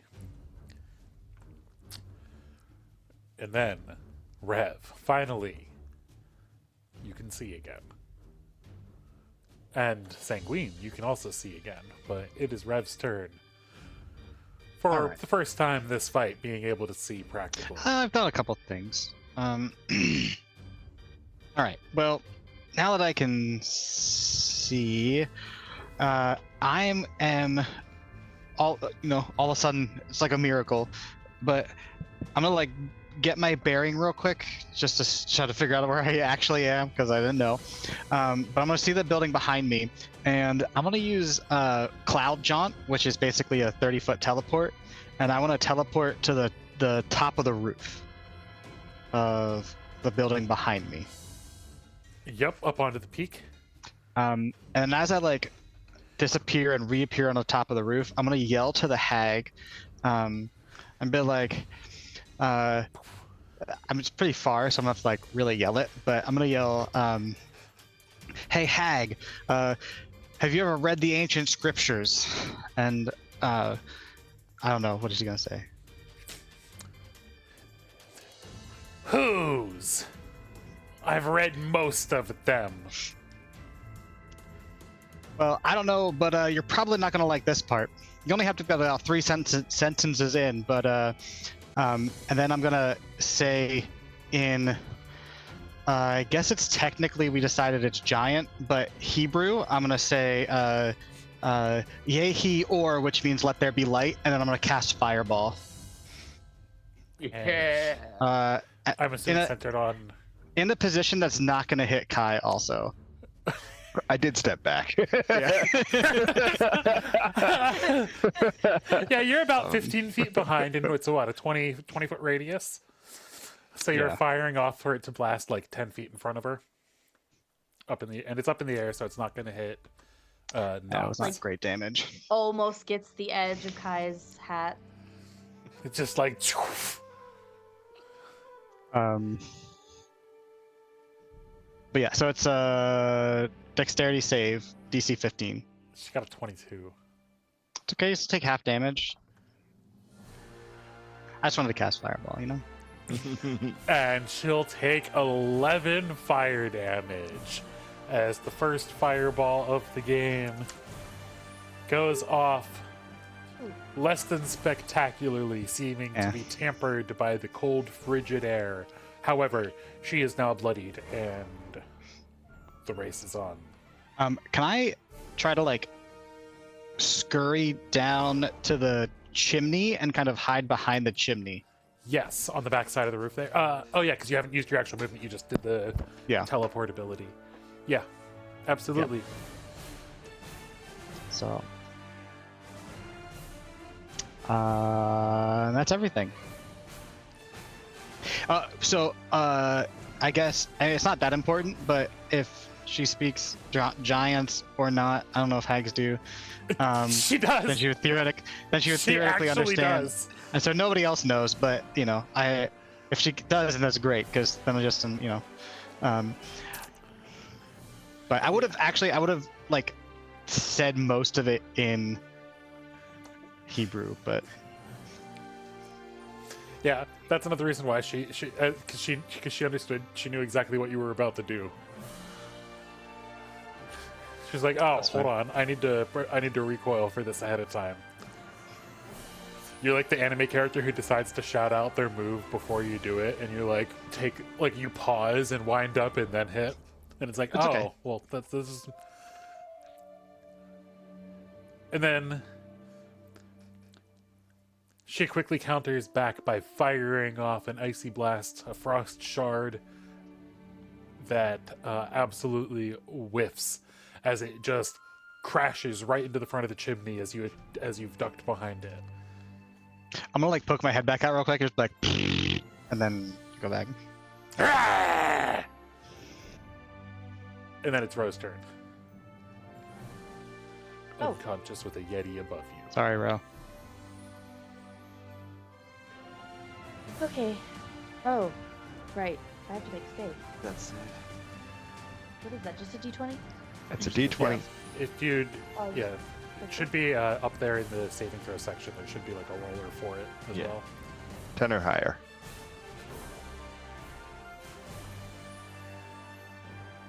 $13. There we go. That's one step closer to life. As you lie there unconscious, you start to have a flashback, memories of your time before. Memories that seem to have been suppressed. You feel yourself being constructed as something has started to unlock some of the earliest memories that have always been there, but have been mostly inaccessible from your origins. Memories that shouldn't really exist because they hadn't yet put your consciousness inside.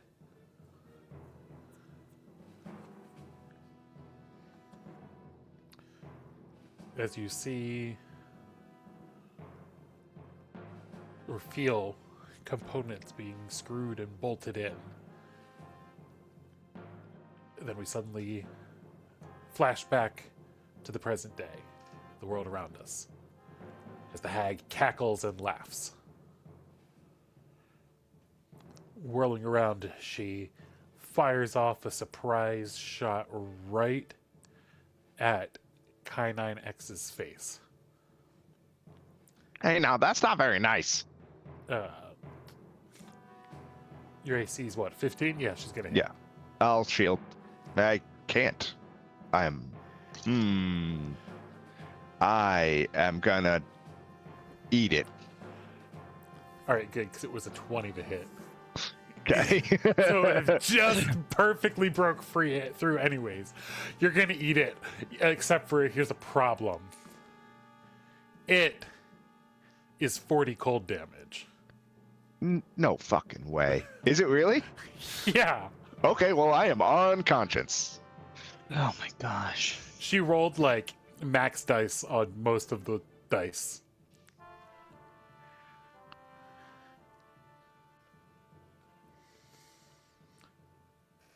Cute tricks. Oh. And then she fires her second shot right at Nox. Oh. And Nox, your AC is a 15. This is gonna hit. She gets advantage. Yeah, it hits. This one is gonna be 24 cold damage.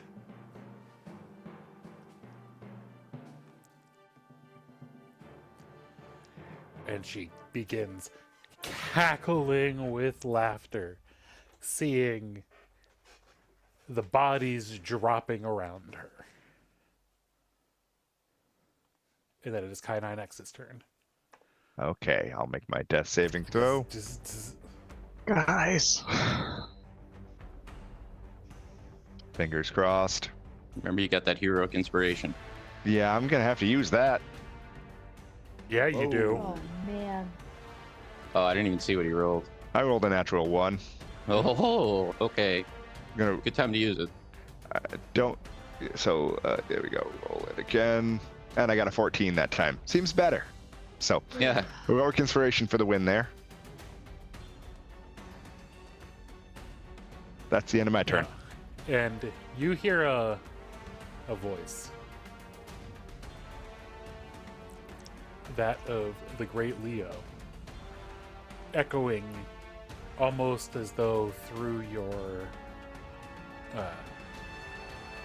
little trans communication device. Your little whatchamacallem? The stone. The sending stones. Sending stones, thank you. Saying, your mission's not done yet. You're not ready to go. I didn't think so either. And then it's Nox's turn. Surrounded by an icy, flashing, glimmering blizzard. Relying on his senses other than his eyes to navigate. What? Okay. Relying on sound at this point. Uh-huh. What would I hear more, the yeti or the hag? The hag. She's been screaming and cackling and like hollering. Because she's been hollering to Rev.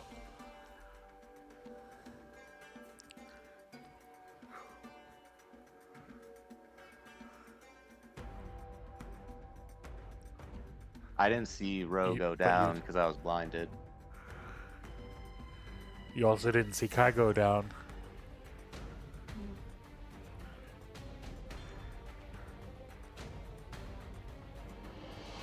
Oh man. Okay. Damn.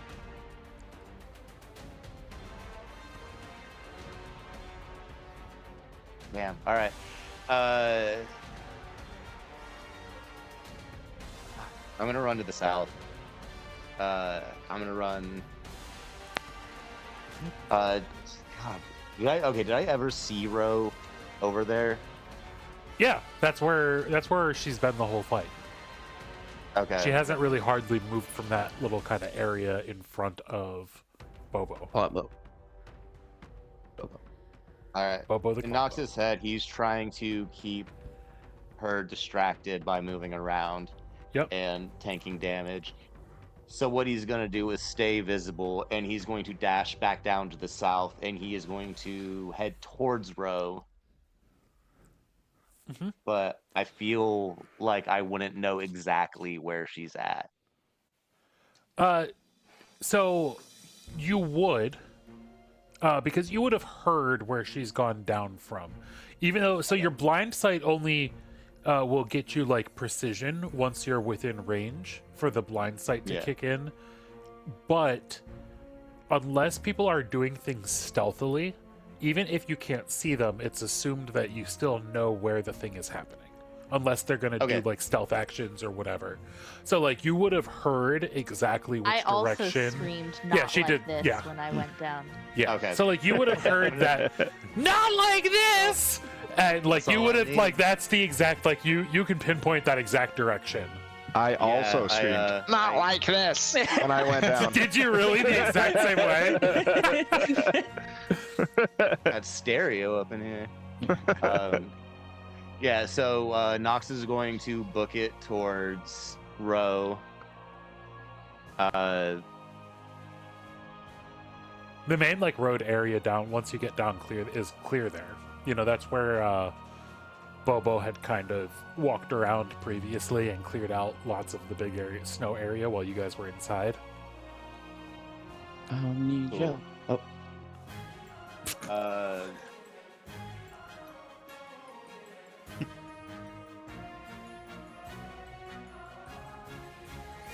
all right.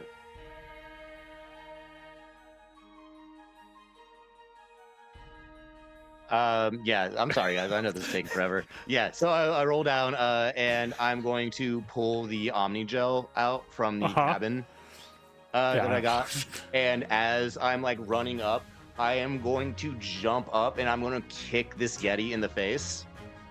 Okay, yeah, hell yeah.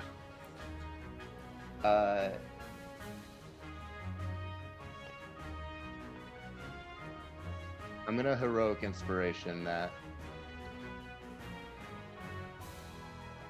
Okay, does a 15 hit? Yes. All right. And as I throw the kick, I'm going to expend a key point and use my anatomy from fighting one of these Yetis like a second ago to attempt a stunning strike. Hell yeah. Which he needs to make a DC 13 con save or be stunned. He only got a 5.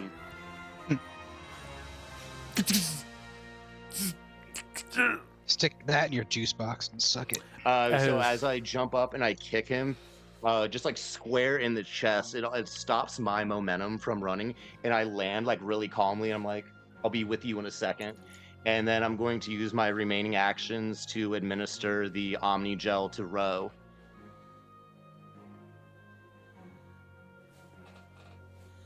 Which I have it written down as Omni Gel Operators Pack.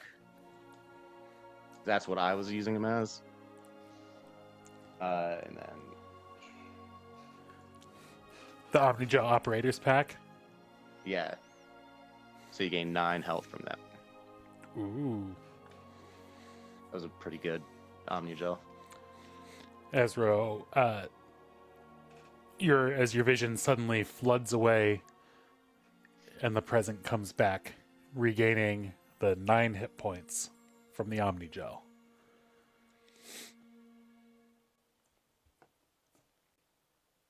Hero.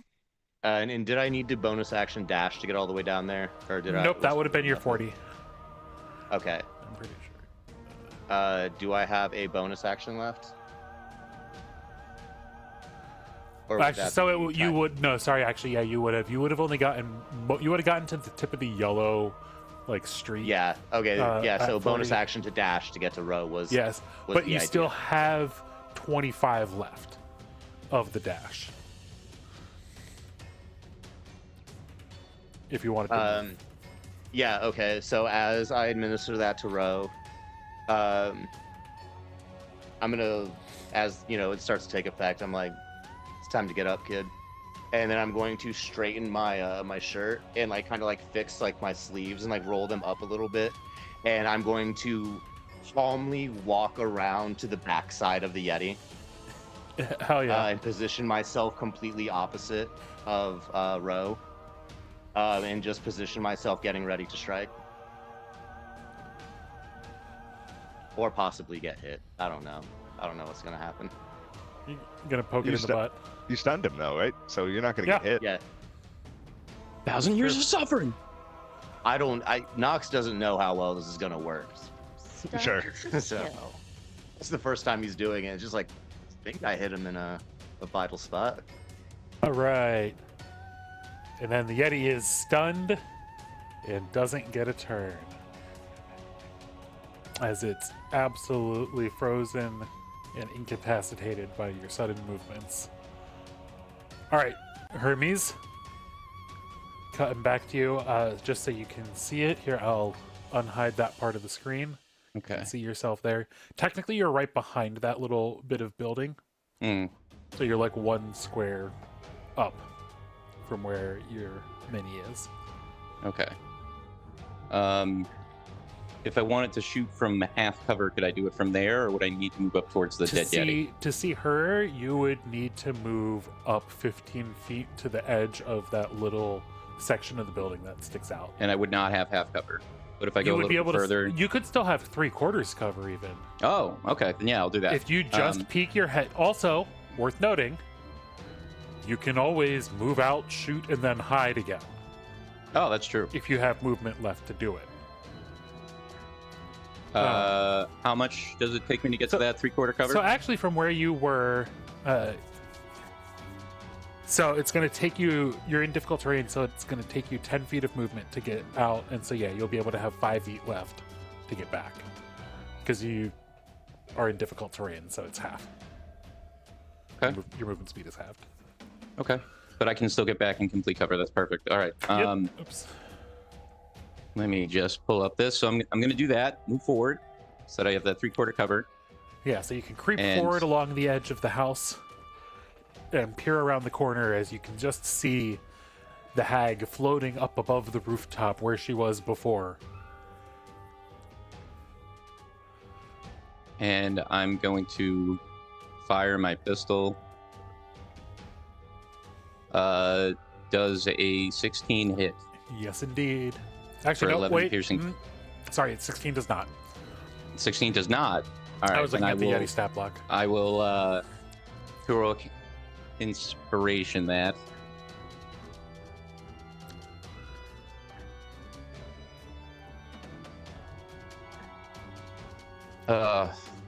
That's even worse. That's a miss. All right. Yeah. So yeah, they you both fire miss. off your first. Well, no, that was the shot. heroic inspiration. So now Okay. you get your second attack. All right. So you fire off your first shot, and it goes wide by a mile. 25 to hit. Absolutely, that one will hit. All right, The 8 follow-up piercing shot damage. hits for 8 piercing damage. And I'm gonna do one more goading attack since I have one superiority dice left. Absolutely.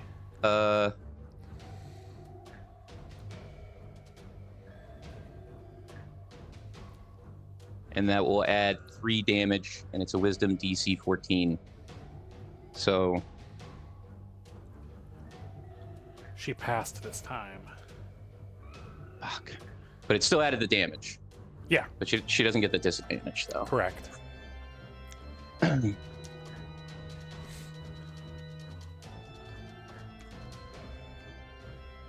then and then you're moving the 5 feet back, taking Yes. cover again. Yes. So you can just move back 5 feet, just enough that you've broken line of sight with her and she can't fire off a shot and hit you. Then, before Rev gets to take his turn, the hag moves her ice storm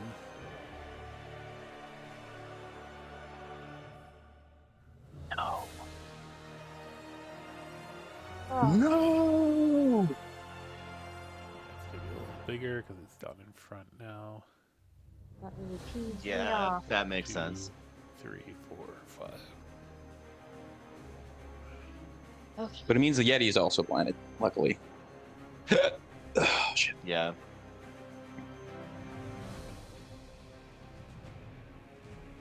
There we go.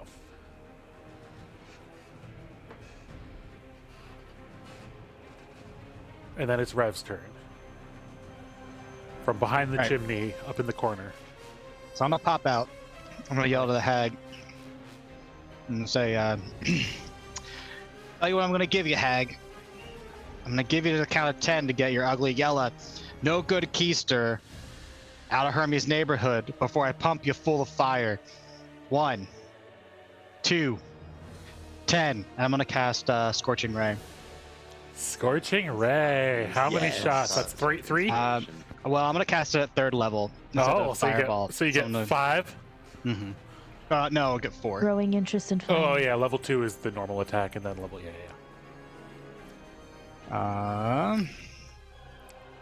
And dad jokes. 21 to hit for Yeah. 9 fire damage. Yeah, that absolutely hits. The first one is 9 fire. Yes. And then that is a nat 20. Unfortunately, it's only 10 fire damage. But still, 10 fire. Mm-hmm. Let's keep it going. And then, unfortunately, I have to re-click on the spell every single time I cast it. That's a 13, but I'm going to use my heroic inspiration. Reroll that one. To try again. I need to get another one of those. 21 to hit. 5 fire damage. 5 more. And And then then the last 4 ray. for 4. Let's do it. 4 for 4. It's only a 10 to hit. All right. All right. So you fire off 4 intense rays of flaming light that streak across through the icy air. 3 of them blasting her for a bunch of damage total. I forget what the numbers are. I'm not scrolling back up to look and do it, the math. But it was like 20-something damage all said and done. I think a 9 and a 10 and a 5 maybe. So 24 six. maybe? 24. I think 25. 24. Anyway. And I'm just gonna be like, keep the change, you filthy animal. And then I'm gonna duck back behind. and then crouching back down behind the chimney. Give me a perception check. Okay. Am I playing one of his movies again? Come on. 23. Yeah. So when you peeked up to take the shot, you got an odor that just flooded your nostrils, and it smelled both foul and, in a way, no, not that kind of foul, sadly, and in a way almost reminiscent of the soup. Oh. Okay.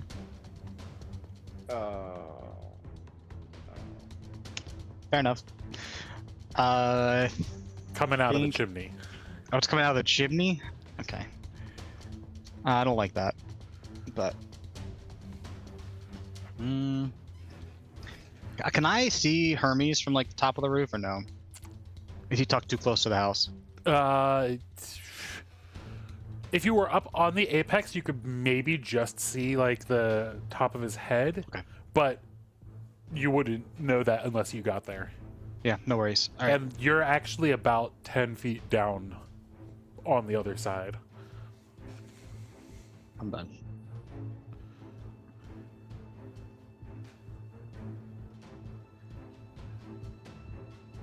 I'm all done. Yep. And then at the end of your turn,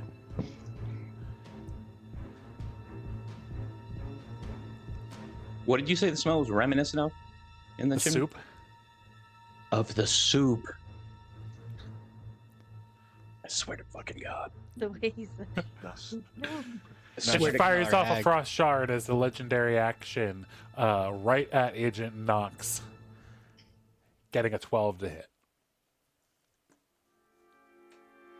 as you quickly dart out of the way, just hearing the icy shards approaching through the air. You just hear this kind of like whistling, streaking noise, and are able to duck out of the way at the last possible second.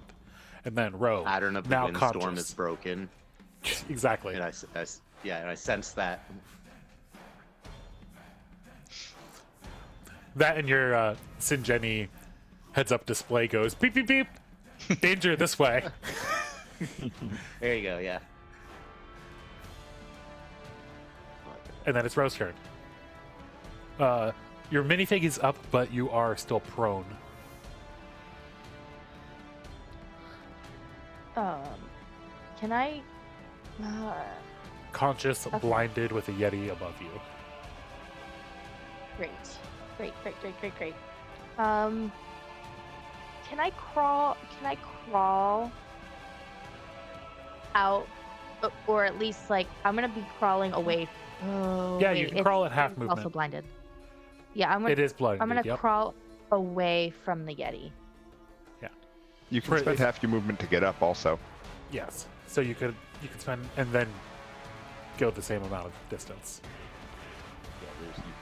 Oh, Because crawling is I'm just at half okay. movement. I'm just going away from the yeti Yep. as I'll stand and move. Yeah. So you can get because it's actually not difficult terrain behind you, so you can stand and go 15 feet behind you. Okay. I'm gonna cast Mirror Image on myself. Ooh, hell yeah! And suddenly there's And- like 4 of you now. I think it's 4, yeah. So yeah, there's 3 copies. I know the rules for it are slightly different than they used to be. So it's 3 illusory duplicates. Until the spell ends, the duplicates move with you, mimic your actions. Each time a creature hits you with an attack roll during the spell's duration, roll a d6 for each of your remaining duplicates. If any of the d6s roll a 3 or higher, one of the duplicates is hit instead of you, and that duplicate is destroyed. The duplicates otherwise ignore all damage and effects. Yep. Okay. Spell Cool. ends after they're all destroyed. Yeah. So Okay. suddenly there are 4 rows. Yes. And I don't know Then- whose sick fantasy that is. I don't have anything to add to that. I thought about it and I had nothing.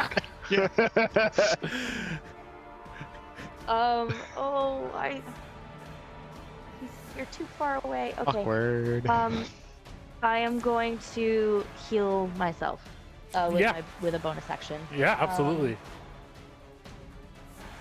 All right.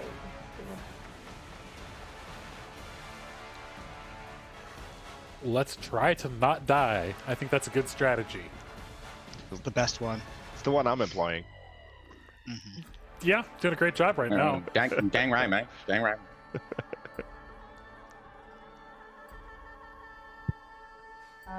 For 21 points of healing. 21. Oh, you did a big healing word on yourself. I did. That's enough that you might not die if you were hit by a frost shard from the Maybe. from the hag. Kind of the hope Maybe. is that I'm not Maybe, won't unless I get a instantly 40. Go back down. That'll put most Okay, of us down. Yeah. No, I'm beginning. At full health, that'll put most of us down. Kind of glad it's so cold in here because I would have a river of fear sweat running down my back right now otherwise. Oh yeah, for sure. My heat is just That not is all on, I can which is do. very beneficial. And now it's the hag's turn. She is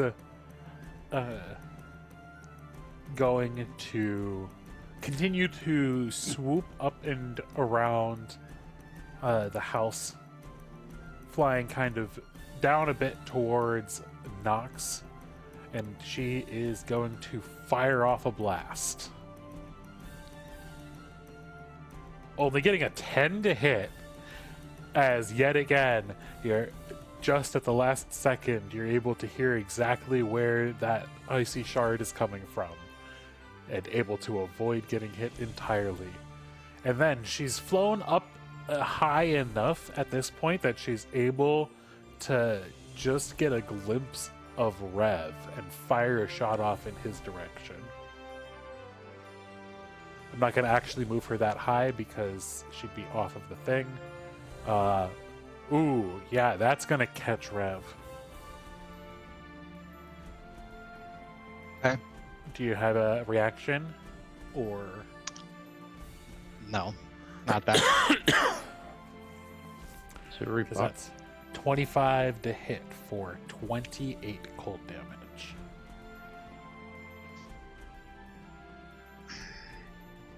Yeah, that's a problem. It's a problem? What kind of problem? That's a like slowly sliding off the roof problem. As you go Oh. unconscious. Rev Oh, gets blasted and begins to roll down the backside of the roof. all I'm gonna be doing is healing. That's insane. Takes a tumble out of sight as he plops down into a snowdrift between the two houses. Soft landing, at least. Yeah. And there is like another little lower roof though, so you start to roll down one section of the roof, then you hit poof, and bounce off of the next one and start rolling down 90 degrees at an angle from it and then land in the pile of snow. So there's a couple bumps on the roof on the way down. At worse. And then it's Kai 9X's turn. Roll your save. Okay, death save. Here we go. 18. That's a success. Absolutely. One step closer. Yep. And then a dead Yeti. Then Agent Nox's turn.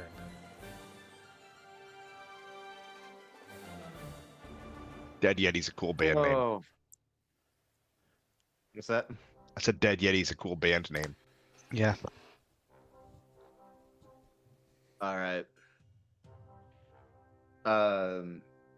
Yeah, I'm gonna continue. So as I am like behind this dude, I'm going to start unloading praying strikes on this guy. Absolutely. Ooh, a 9 probably doesn't hit, right? No. Okay, cool. Second attack. Oh, you have advantage because it's stunned, right? Oh, okay. Does that... So Or no, it's paralyzed, or...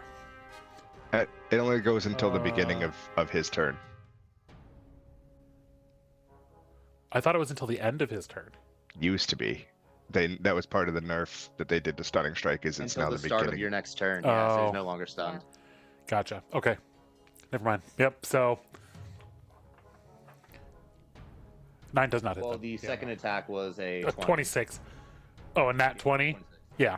Nat 20 hits for 9.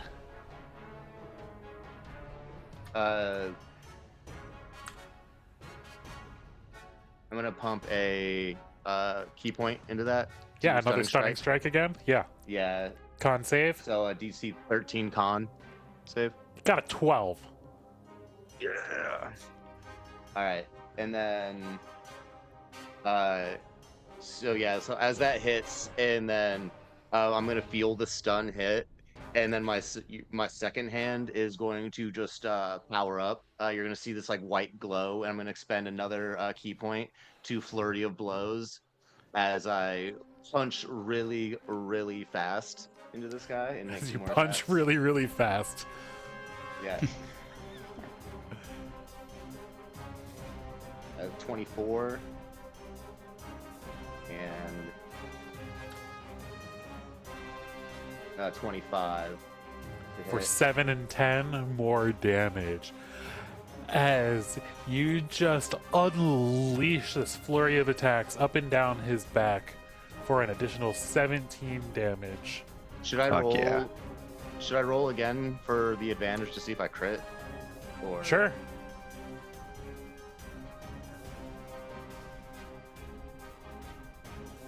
Oh, that's 20.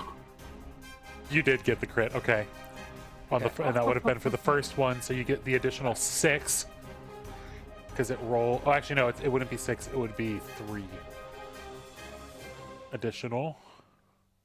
And then for the second flurry, that is not a crit. Not a crit. Okay. So, Either way, that's so yeah, you did crit on one of them for an additional 3 damage, as it is now stunned and bloodied. Of course. yeah, so this is like as it begins to come out of the stun condition, I'm like, no, you don't. And then I'm gonna like take like 2 fingers and I'm gonna hit it like under its rib cage, like near the spine. Yeah.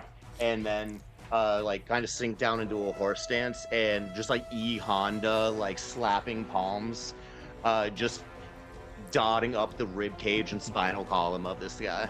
Yeah, and as you do that, like with each impact, you're feeling the next rib snap and start to crack under each impact. As you go, and yeah, it's pretty damn wounded here. And then we're back to the My top. hair starts to kind of float up a little bit, like Super Saiyan style, as I'm.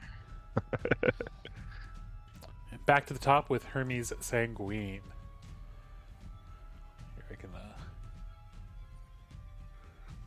And we're still in the blinded circle, right? Yes, I just had deleted it for the Cool. aesthetic of the action shot, Yeah. and I can move stuff around You're- here a little bit easier. You're on mute, Chris. Thank you. Sorry. All right. problem. I know what I want to do now. Okay, good. So Rev is behind the house, correct? On the opposite side.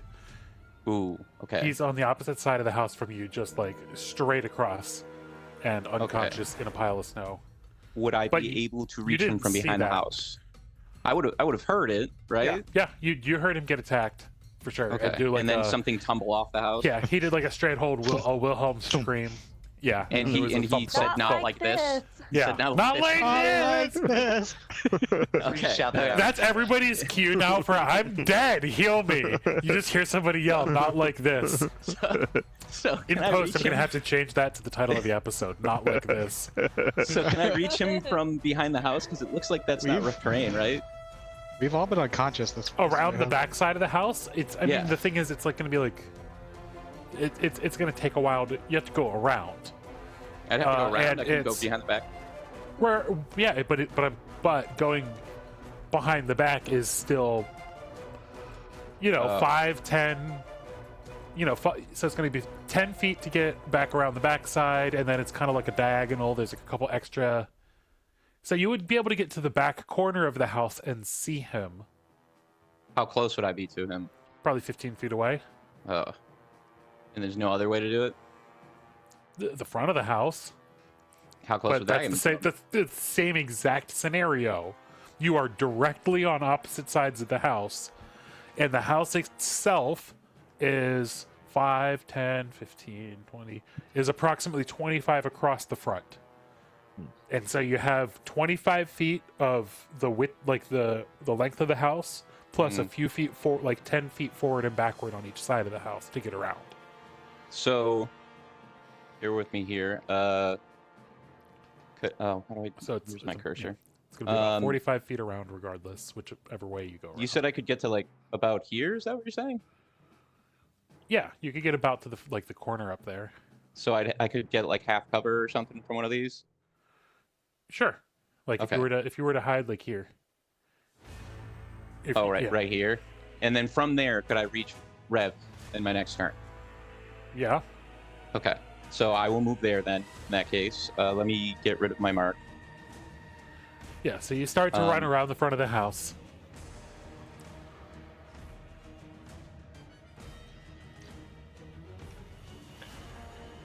And that's And your then- 30 feet of movement to get around to there. Yes. Taking and then some cover behind the snow piles. hold on, wait a minute. Actually, no,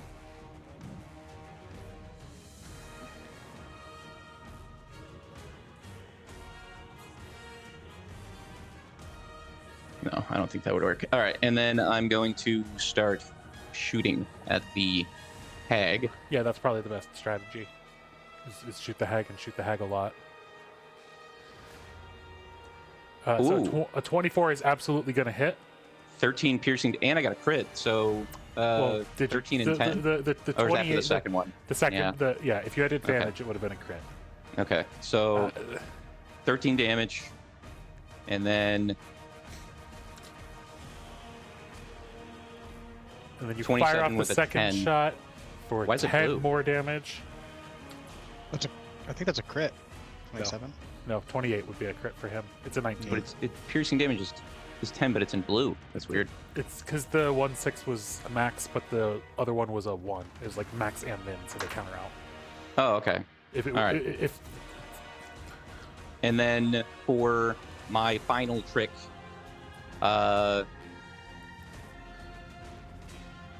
I will use second wind to heal myself further. again, yeah. So Again. you charge out, taking some And I cover got behind a 15. snow pile. You take a deep breath, regaining 15 hit points with the second wind as you fire off a pair of shots, continuing to riddle the hag with bullet holes. She's And getting so close to death. with second wind, I can also do tactical shift. Whenever you activate your second wind with a bonus action, you can move to half your speed without provoking opportunity attacks. Does that give me more movement or no? If I've already used that. Yeah. So would that like reset my movement so I can now reach Rev? And it gives Or no? you exactly what it says. It gives you. What's So it half my say? movement speed would be 15 feet. So 15 feet. Is he 15 feet away? no, not from where you're at. I mean, you still have no. 5, 10, 15. 15 feet gets you up to like the corner because you like went down and into the snow to take cover rather than like hugging the house tight. Oh, shit. I should have gone where I was originally planning. Oh well, I'll eat that It's okay. loss. But I could reach 'Cause him with you- my full movement speed next time, right? Yeah, you could still use that to get closer. So you That's don't true. have to use all of your movement speed. Like it's free movement. You might as well do it if you're All right, trying let's to get do it. closer. Let's do it. It's If like a there's free any 15, type it's of a cover free there, 15 that would be feet of great. movement. It's free real estate. Yeah, you And can then scoot while around I'm- to here. And once I'm within earshot of Rev, I'm going to say, "Hey, Rev, you know why the doctor always remained calm? Because he had a lot of patience." Oh boy. Dad joke. It's a nice dad joke, Dad jokes. Thank you. Oh, I It's a dad appreciate it. joke, inspiration. There we go. And we get you there. Thank you. And Knox is gonna get a puzzled look on his face. Just hearing it.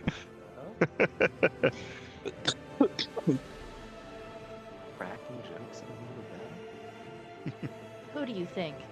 that. The dads. the dads. Gotta love them. We were hearing Rev talk a bunch of dad smack It's like Reddit. and then fall off. It's like Santa Claus, the movie, you know, where Santa falls off the roof. You're Santa in this analogy, I take it. Oh yeah. Santa Claus. So my kids tell me. They call me Endgame Thor. That's a fucked up compliment. I I get love Zach, it. I get Zach Galifianakis every once in a while. It's a great villain. Zach Galifianakis. There you go.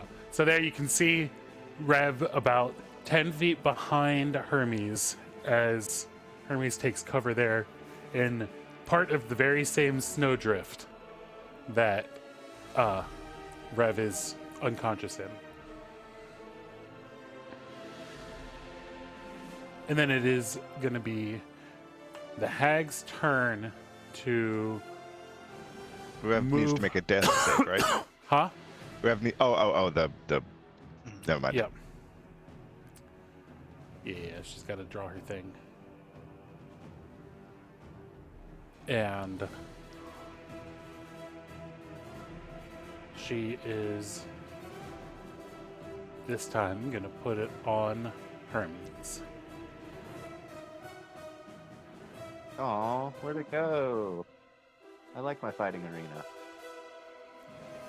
The dead, dumb, and blind kid. And then it's Rev's turn. Let's see. Oh. Oh, it's gone. Oh, goodness gracious. It's gonna be a while. And you hear a voice saying, "Your light is not ready to go out yet." I have my animated dice is on, and so it's It's spinning, pretending yeah, it's to. just. I think it's gonna be in. We're gonna it's get either we're gonna get the 19 or drama, 9. folks, of a die spinning forever. Right now, it's like What is literally this, on the crease Inception? of 19 and 9.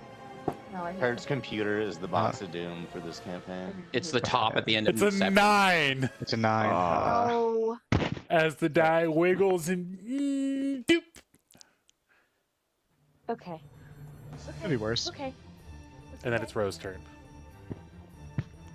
All right. As I see Dr. Sanguine like pop off these shots, like shortly after, I'm gonna run diagonally straight toward the hag, 30 feet. Absolutely.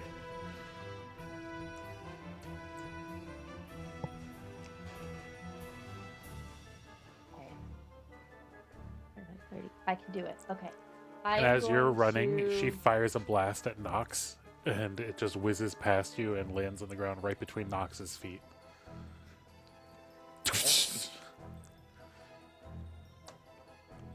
Well, that doesn't scare me. And I'm going to, like, shoot laser beams out of my eyeballs at her. That doesn't scare me. Uh,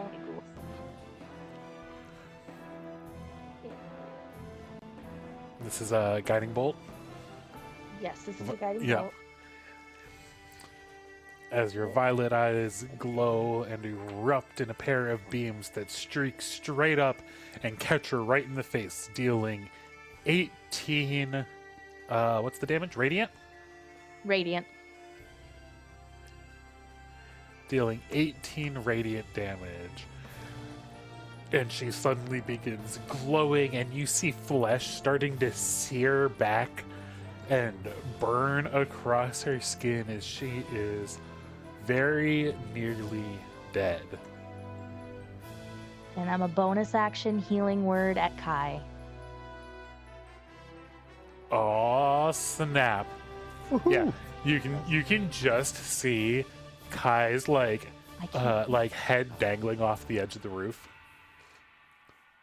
I can't. Yeah. Yeah, you're right. I'm making the only decision I have. Sorry, I shouldn't do that.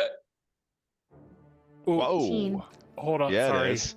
I hate to be the bearer, but isn't that 2 leveled spells?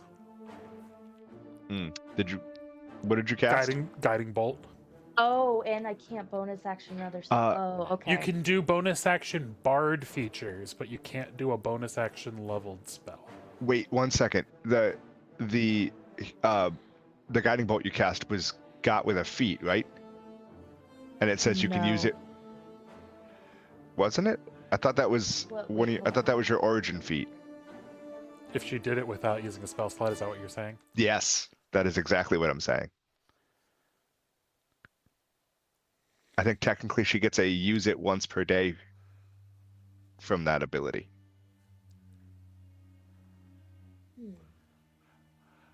I have to. Because guiding bolt is certainly not a bard spell. Give me just a second. I'm sorry.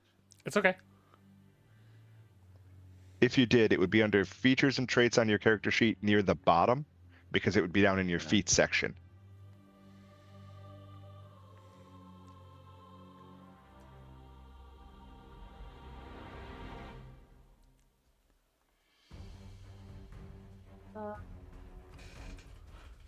Yeah, I don't think so.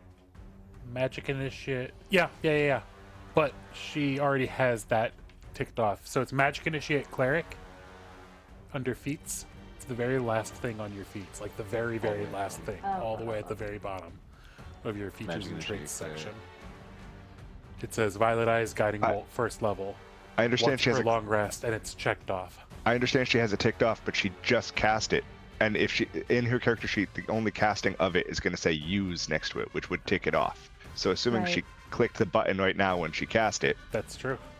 Yep. it would have been. It would have clicked it. Yep. Yep. So that's why it ticked off. Yep. You're absolutely right. Okay. So that means you can cast it here. Okay. So I you can can cast Word Healing then? Word, absolutely, because Okay. you didn't use a spell slot. Because that's the rules. You can only cast one spell using a spell slot per turn. Yep. Kai's Thank you working for hard in the clearing heat there. Yeah. that, Yep. because I that just- was not Good a- catch. Good Rules catch. lawyered the hell out of that. As did.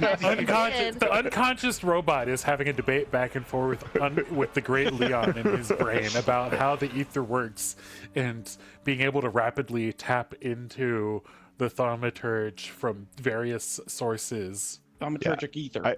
I see us playing You a woke up for- version of Lord of the Rings chess across the board from each other, discussing the intricacies of magic. This DC check. You shall not pass. All to say, at the end, you gain 15 hit points and are suddenly And conscious I at the. can do nothing else. So And the hag shrieks at you. Stop interfering! no. Yeah, and fires a frosty shard at you with a Aw, 17 man. to hit for 35 cold damage. Ro is down. And then she fires another one at Nox. That's a 16 to hit. That'll hit. It hits. Oh, you only Yeah. for I'm also. assuming I can't deflect attack on that, right? I was going to ask for damage types because I think you can. It's only cold damage. Ah. Okay. Yeah. The other one with that she cast before was, That was the cold AoE. and blood. Yeah, it was cold and bludgeoning. And so I was thinking maybe you So could. the 16 hits you. Wait. I have mirror image. Oh, you do have mirror image up, so yours might not have hit.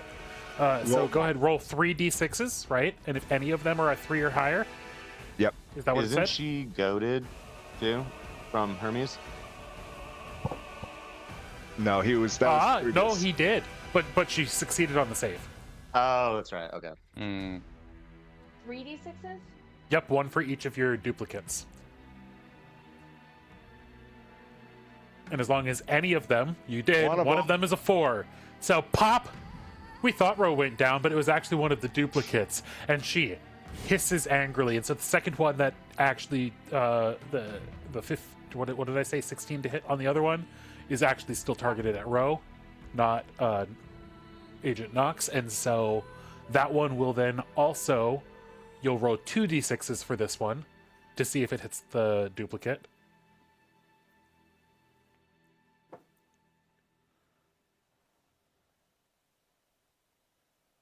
Yes, it does. It does. So the 2 frosty blasts. Ah! Which one of you is real? I'm supposed never to tell. be the illusionist. There's a new illusionist. There are 2 new illusionists in town. There. And as you say that, it's now Kai9X's turn, who is suddenly conscious and behind her. Just slowly pull myself up to my back up onto my treads, take out my wand, and you hear the voice of Voldemort go off. Avada Kedavra! And I'll cast Chromatic Orb at 2nd level ladder.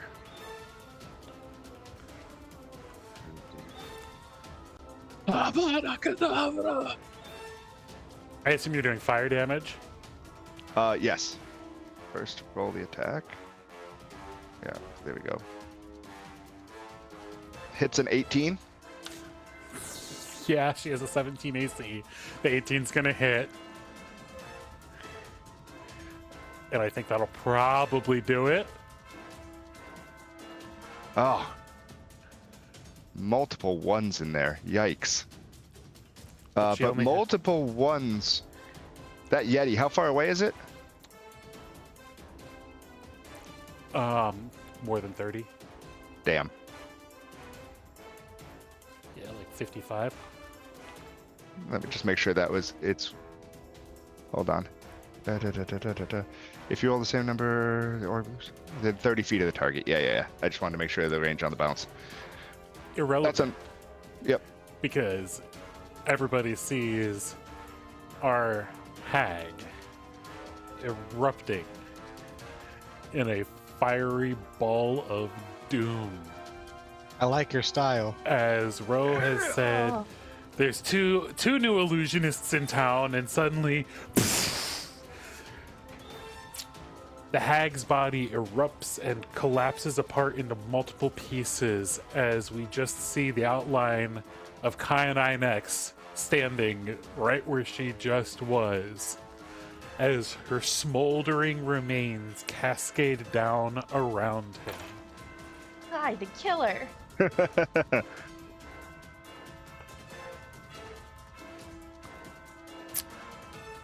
I And told at her that to stop instance- attacking our friends. The Yes, you did.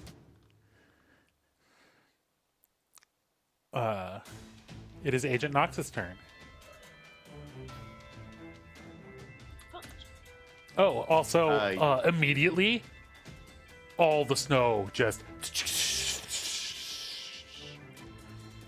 And over the course of the next 5 to 6 seconds, the snow literally all disintegrates Nice. and just completely melts away.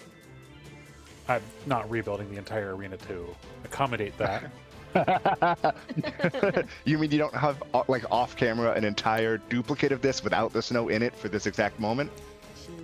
Jeez. Wow. I should have taken a picture before I put the snow on. The production And just had a quality, I'll picture. tell you. Just like a picture over top of it. Yeah. All right. A 16 and a 21 for a total of 15. Yeah. Yeah. Yeah, So the second one is going to drop it to 0. Okay. Just I'm because. still gonna. Yeah, go ahead. I'm still gonna bonus action flurry of blows. Nox is fully in like bloodlust mode right now, and he just pretty much just like beats this thing into the ground. See, I was gonna be like, I know sometimes you guys like to take pets, but apparently this is not that scenario. Okay, got it. Nah. Painting the street red. No, like Yeti. And so as You- as I like go and hit him and he's stunned, I'm going to kick his knee into like the one side from the back as he like falls down, and then I'm gonna start like wailing on the back of his neck, and as it like hits him and he like kind of like goes limp, I'm going to reach over and grab his like neck under my armpit and just like pull up and snap his Yeti's neck. Nice. And as Nox finishes his business over the corpse of the Yeti, Shooting corpses now. we also see. Well, we don't see really anything else changing other than that the snow in the winter has now dissipated and fallen back away. We still see the houses as they are, with the one gnarly, nasty, kind of fallen apart one there on the left, and we can still see Hermes' house standing quite nicely there in the middle. And then, of course, the other two as well, of less significance.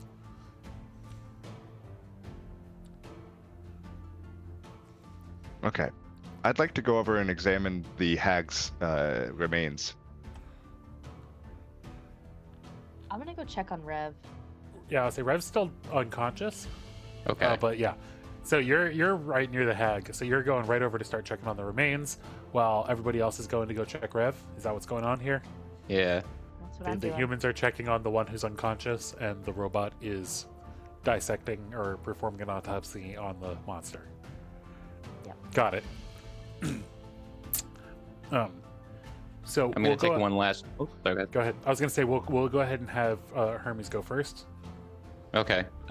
While I'm checking out Rev, trying to, see how bad he's messed up, I'm gonna take one look over my shoulder at where the remains of the witch is, or hag is, and say, "Rest in peace, Katrin."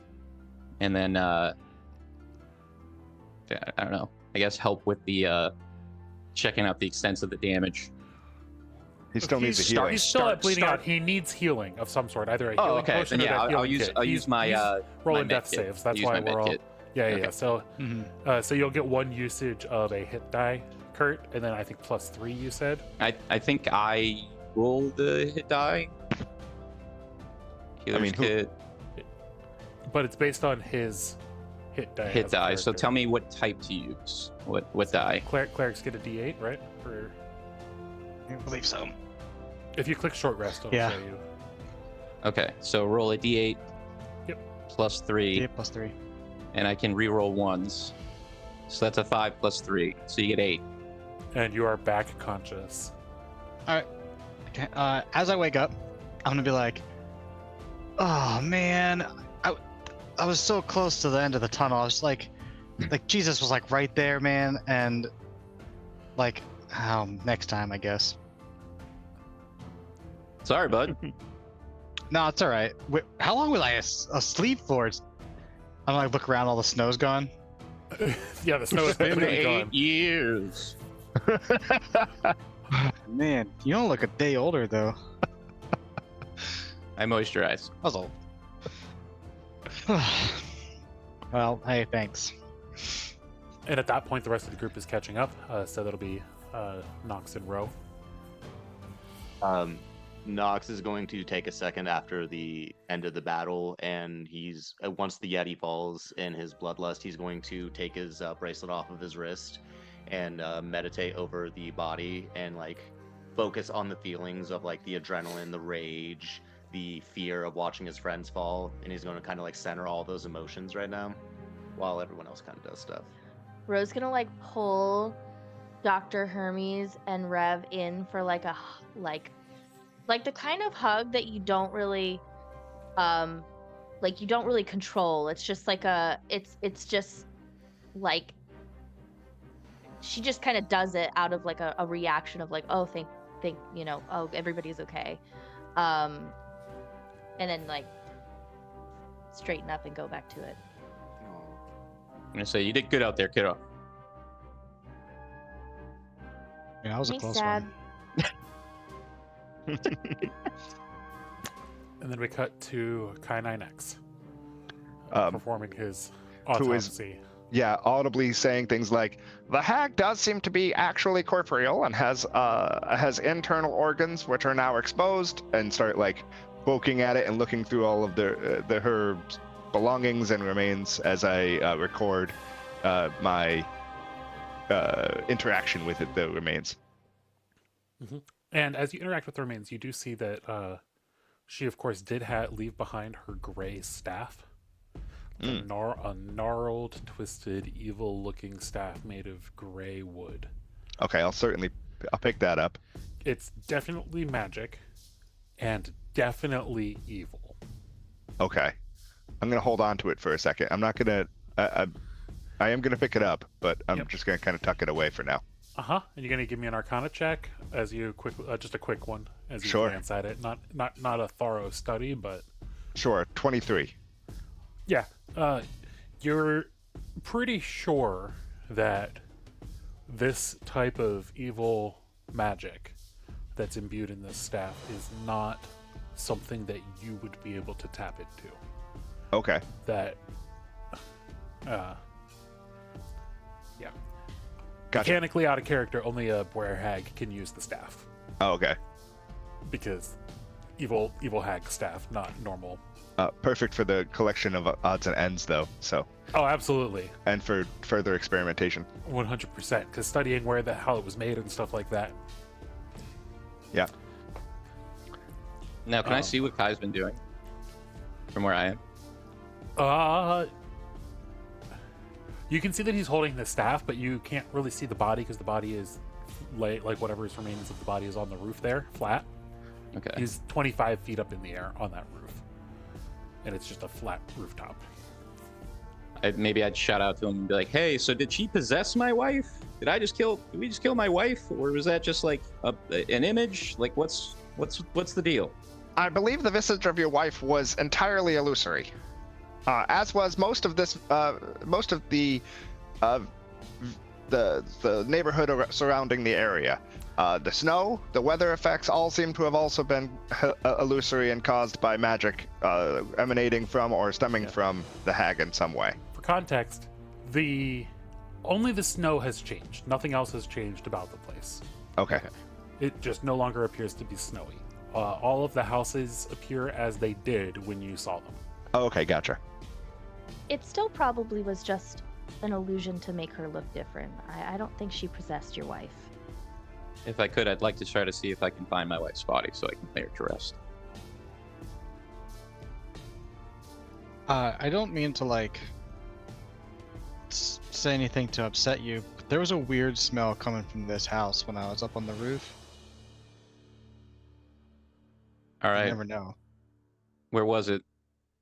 I don't know. I was just up on the top, and there was like a weird smell coming from the chimney. Kind of smelled like the soup. Oh, Kind of smelled a little Oh. funky, but you know, I don't know. Maybe something's in it there. smelled like the soup.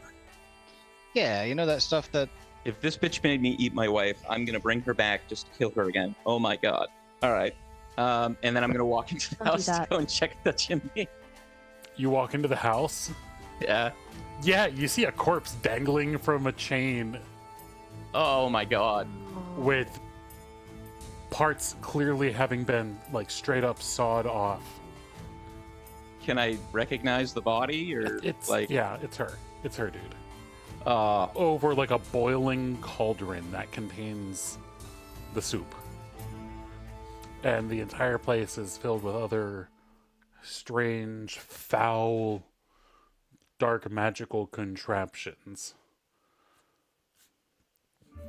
I'm gonna kind of just Only have put like. it on your lips. You didn't No. actually eat it. Everybody ate it. That's not accurate. Every single biological life form here ate it. So here's the thing. I'm gonna be standing there, looking at this monstrosity in front of me, this tortured corpse, and just have like this slight tick going on my face, just staring at it for like at least a couple of minutes. And if nobody else says anything first, then I'm just gonna go over there and start to take her down and start to drag her outside so that I can bury her behind her house. Rag. I don't know, man. I choice of carry words. her. I meant Carrie. like There we carry. You know, like I just. Oh god, I don't know how many parts are still Just, like, stuck by the together. I might chain. be like By the dragging them chain. behind me. By the like, chain. The Oh, chain man. she strung out with just Oh. Trying to do something nice here, man. I know, Sorry, we're my just wording being- might be off. You know, Sorry, You're, like, you're doing fine. We're just being. I agree. Pedantic. They're being terrible. so I'm gonna take my wife's body and I'm gonna start digging a hole and behind the house because I know that she lived here and she had always wanted to be buried here. So I'm gonna bury her here, Barrier in the backyard. next to the tree that you can't see that's behind our house that we buried that we planted when Liliana was born. I have a tree with the tree house somewhere. I just didn't make it onto the board. It's okay. I would have grabbed it had we actually gone back there in the fight, but Mm. it exists. I have to find a way down. There's a ladder on the backside, and there is a hatch that's mostly covered by snow, but you would have to Fire dig through jump. snow to spots, find you that. Yeah, you could also jump. Did you still have that jump? Oh, you were unconscious, so you lost concentration. So It's not concentration. I would still have the jump spell, but it still is falling 30 feet. That's I only so have 15 hit points. As Hermes solemnly and slowly begins the process of burying his wife, what is everybody? Where that's going to probably take you a solid hour to dig a hole if you're going 6 feet down. I would certainly be helping I would be there with the too. hole. You guys are gonna go over it. You're gonna help Rev specifically, like digging. Yeah. Thank you. Kai's going to go investigate the Yeti bodies. Okay. Nox Yeah. will the one he's like meditating over after he kind of like recenters himself.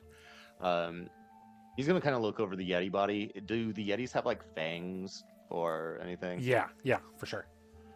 Okay, cool. Trophy. I want to try to yank some of these fangs out. Yeah, here, just so you know. So there's a picture. So you got Oh, the horns. You want the horns. you got teeth and horns. It would be the two. Teeth, horns, maybe claws. The Yeti hair. Okay. Well, I'm not trying to like field dress the whole thing, but you just tell me which one you're taking. But there you go. There's Okay. a picture for options. in Knox's bio, he specifically says that he hates like hard physical labor. Yep. So he's gonna look at all the stuff and like, all right, the horns look cool. That's gonna you gotta carry them around. Like It's gonna take a while to break them off. Yeah. Yeah, like they're attached to the skull pretty intense, and then it's like the fingers, like they're gonna like stink and rot. Like that's weird. So he's gonna center on the biggest fangs he can grab and Yep. start trying to plink those out. Yeah, you give them a little bit of a tug, and then you realize, like, oh, they're, as you start to pull on them, they're not really coming out, but it'll be real easy to just, like, knock them out with a quick one, too. Yeah, so I'm gonna have like my medical supplies, and I'm gonna like with like some little forceps, I'm gonna like very medically like center the Yeah. tooth and be like, all right, yeah, and then just like elbow straight down on it. just a little whack, and like yeah, absolutely. quick four, and try to grab like 4 teeth. Sure, And absolutely. then Go kind of ahead look and up and be like, where is everybody? give me we'll call that a sleight of hand for the precision. Ooh, 23. Yeah, you're able to get all 4 of the the main fangs effortlessly. All right. After I like pop the 4th one off, and I'm gonna kind of like look around to see if anybody saw that I did that without looking dumb, and realize like everyone's gone, and so I'm gonna try to find everybody, and I guess walk up on the digging of the hole, and go against my character flaw and roll my sleeves up and start scooping dirt with everybody. Yep. Now, I'm when not we get to the scooping end dirt. of this, I was Encouraging just gonna others. say I'm just giving motivational words. Yes. when we get to the end of this, of digging the hole, I would like to say something. Of course. Okay. We're gonna have Kai do his investigation here first before Okay. we get to the end of you digging. As I assume you're mostly digging in silence. Yes. All Yeah, right, so I'm just going to investigate the bodies. Yep. Go ahead and the Yeti bodies mostly seem to be, while minorly magical, they still seem to be just large monstrosities, beasts that were potentially human or something else before that had been mutated and twisted by the thaumaturgic ether like many creatures have now. But there's nothing abnormally arcane about them. They were likely just possessed by and under the control of the hag, but probably not created by her. Okay. I will. I'll do the same thing I did before. Document the experience verbally as a recording. But also, having seen Nox take those teeth, I'm gonna go. Oh, taking samples does seem like a wise choice. So I'll snip a couple of Yeti hairs and put them in a vial. I'll take a sample of Yeti blood as well. I'll go back up and get the hag blood while these guys are all Hag digging their blood? hole. Yeah, the hag blood and the hag hair. Again, taking biological samples for later testing. When you kind of come up by me, I'm gonna and I witness you doing that. I'm going to kind of like watch you do and just mention like, would you share any findings you come across with that?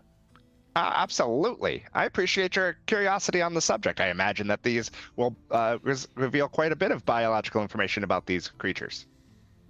It is curious. They seem to be way outside of their natural habitat if they are indeed just creatures. So Yes. It does seem that way. It makes me wonder if they were spawned here by the hag herself, or if Yeah. they migrated here from outside. Many questions to be answered. Many questions. And then then I'll at that point. Yep. Run All right. away. I'll go dig a grave. And then, as the rest of the group is working on digging the grave, was there any other final things? This only takes you a few minutes here at the beginning, Kai9X. Was there anything else you're doing while the group is digging? It's going to take, with all three, probably 20 minutes or so, maybe 30, since they didn't jump quite in at the beginning. Yeah, that has nothing to do with anything Kai9X would know or care about. No offense meant, just not something that is important to Kai. So he will spend 10 minutes to cast Detect Magic, and then start wandering around looking for magical artifacts the hag might have had, anything else that is residually magical in the neighborhood. And So- getting your DVDs back because the other ones were broken. Oh, good call. Yes, I have to retrieve those. So much of the things still appear to be illusions around the house. Okay. The house does still appear to be shrouded in illusory magic. However, artifacts, you do get the feeling that those would be in the hag house. Mm-hmm. I'd imagine that's where you would be checking. Yes, certainly first. the first place. So, of the things in the hag house that are popping off as magical. So, first off, the hag house actually doesn't have any illusions in it whatsoever. It's actually not covered in illusory magic. It's just looks old and falling apart. That's exactly what it is. But the cauldron that contains the boiling soup does appear to be magical, and in addition, there appears to be some sort of a ritual tapestry, almost like a voodoo tapestry, if you will, or like a wall with all sorts of items laid out. I don't know if voodoo is the correct word or more witchy. Sure, occulty in some way. But there's numerous objects that seem to be affiliated with Hermes. And in the center of that appears to be a wedding ring. I'll certainly pocket that. That's going in the pouch along with everything, anything else that seems carryable. So all the other stuff, it's all glowing with necrotic magic and with let me see, what class would this be? I won't touch any of this stuff myself. I'll use Mage Hand to pick it up and put it in my bag. Divination would be the other that this particular wall of some sort of dark ritual casting is. Necromancy and divination magic. Okay. And as you pluck the ring is the only thing that appears to be of value. Everything else seems to be everyday objects. There's a candle thrown in there. There's what appears to be a hairbrush. Other objects that Kai9X might not realize, but would be obvious to everybody else, are like objects belonging to Hermes' wife. Sure. But as you pluck that ring out from the middle of this web of items, suddenly everybody else notices that the house is suddenly no longer all hunky-dory. And the entire cul-de-sac is indeed falling apart, as when you plunk that ring out, the illusion of what the cul-de-sac looked like on that Christmas day has suddenly faded completely. And the buildings are showing the actual state of disrepair and decay. And all illusions are gone.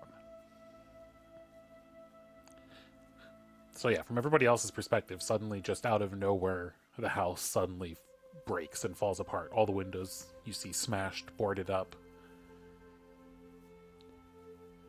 And at what point in digging the grave does this happen?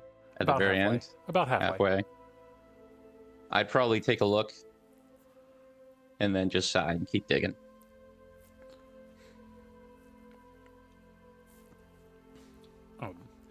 Yeah, so Kainai next. Those are the only two really things of magic now. And then when you pluck the ring out, the necromancy and divination magic fade from all of the items. Okay. As you've kind of broken the web and the spell. I imagine there are no official items to add to my inventory, so I'm just going to add a couple of things to keep track of it. Yep. I mean, the one is a diamond ring. That's important. Maybe. Diamonds are never important in D&D, right? No, never. And then you make your way over to the rest of the group then, or check out the other houses in route. Yeah, check out the other houses. I'm not as concerned about Yep. the. So you do still see one magical item in the Sanguine house upstairs. There is still the kind of roughly foot long cylindrical object that you see upstairs that is glowing magic.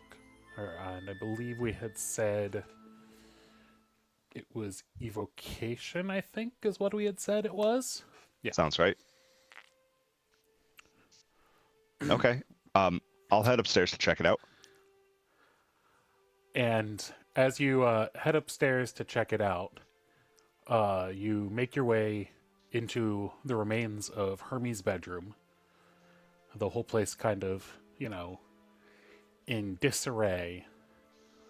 And laying in a little display up on top of his now falling apart bureau lies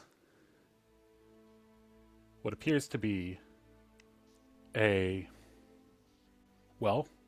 you would absolutely recognize it as a lightsaber handle. Why, hello there. Glowing with evocation magic. I'm going to walk over and pick that up. And then turn it over. And then General Grievous style, turn it over, my hand flips all the way around so that I can look at it from 360 degrees. And then when it gets back to the regular orientation, I'll click the on button. And nothing happens. Curious. And then I'll put it in the bag with everything else.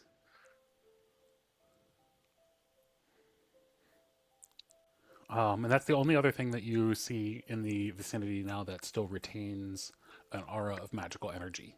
Okay. The next thing I'd like to do is look for any books, specifically anything that looks like it might hold any of the hag's knowledge or magic or spells or anything like that. Oh yeah, so we would flash back to her house for that, I'd imagine. Oh yeah, sure. That would have been in the hag's house. Oh, my fault. But there were maybe I'll just go back and forth. There's no reason I would. You're just doing it quickly. Yeah. I mean, there is an arcane ritual book in bizarre language that you do not understand. But yes. Okay, I'll put that in the bag as well, and we can talk it over after you guys do your thing. And then at this point, you make the rest of the group is roughly finishing up digging the hole. Chris, I see, has stepped off screen. As we continue to dig and give support, as Chris is okay, there we go. As Hermes finishes digging the hole and is ready to lower his wife. Finally, I will place my wife in the leather jacket that I was wearing that night that I finally went out to that mall. And I'm gonna look at her and realize she's missing her ring and say, wow, she even took her ring. And, give her a small peck on the top of her head and say, I couldn't protect you or save you like you did for me after I came back from the war, but I still got to keep my promise. Liliana's safe. She's safer where she is now than she would be with me. I'll keep going, just like my other promise. I love you, goodbye. And then I'll get out and I'll turn to Rev and I'll be calm, but also kind of teetering on the edge, kind of losing my cool, and say, I was never a believer, but my wife was. Would you do me the honor of saying some words or putting a blessing on her grave? I think she's gone through enough as it is. Yeah, I'll do a prayer of internment.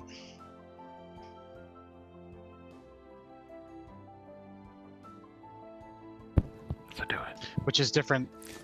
Which is different than the prayer of interment that I have relabeled Toll the Dead as. You're gonna cast Toll the Dead on. Toll the Dead. So you start to pray your prayer of interment, and you accidentally cast Toll the Dead. Oh, oops, that wasn't supposed to happen, and you just hear like bells ringing. Yeah. Okay. Yeah, I'm gonna say a prayer over your wife. Do a little service for you. Thank you. And then as we montage our way through the brief eulogy and words by Rev, because I assume it would probably actually be about a 10 to 15 minute thing if you were doing a whole ordeal. Maybe 5 minutes. I don't know. Yeah. Depends. I'm okay with a light Depends one. on which Yeah. one you're doing. I'd probably say something along the lines of, we should probably search the place. And I'm assuming Kai would speak up at that point. Yeah, Kai rolls up at the moment I you say did we should that. search the place, and say, and with the bag of goodies and like a staff, like the hag's staff and a bag of goodies, and be like, I already did that. Here's everything I found. Do you like dump it out on the ground so I can see, or No, I don't dump it out. I'm not gonna pour these magical items out onto the dirt. No, you can look in the bag though. Okay, I can look in the bag. Okay, Yeah. so I'm gonna look in the bag. I'm assuming I'm gonna see two things that I recognize. One is gonna be my wife's wedding ring. Uh-huh. And Also, then- her hairbrush and a bunch of other personal items, but yeah. Okay. So those things are things that I would like to keep. But I'm assuming that's also my limited edition collector's edition lightsaber that's sitting inside of there. Yeah, absolutely. The one that you got when you went to Disney. When I take that out, I would like to try turning it on. And as Hermes picks up the lightsaber, and you feel almost like you know the scene in Harry Potter where he gets the wand and it's the right wand, Yeah. and there is almost a glowing sensation as the lightsaber of Hermes Sanguine instantly attunes to Hermes Sanguine without needing an hour to attune. And you press that button, and we hear music that everybody in the group is now familiar with, having watched a Star Wars movie. As Dr. Hermes Sanguine's lightsaber erupts into a glowing blue blade. And I will add the custom magic item on your sheet before next session. Okay.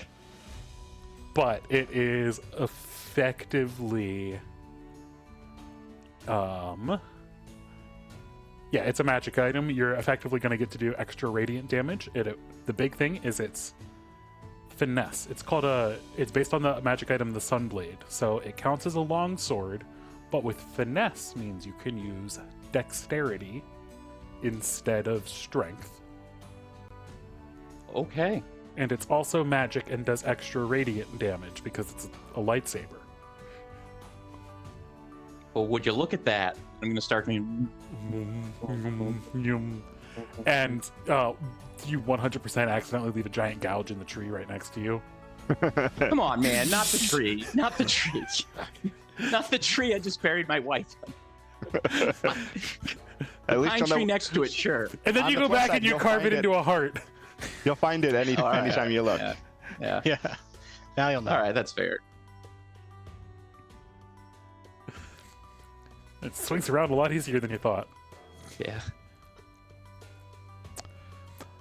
And with that, as Dr. Hermes is swinging around his newfound lightsaber, and the camera fades out, and the group prepares to decide what to do next in their grand adventure. We will see you all next time on the Arcane Apocalypse. Oh, and we're gonna level up. Bye. I miss my wife.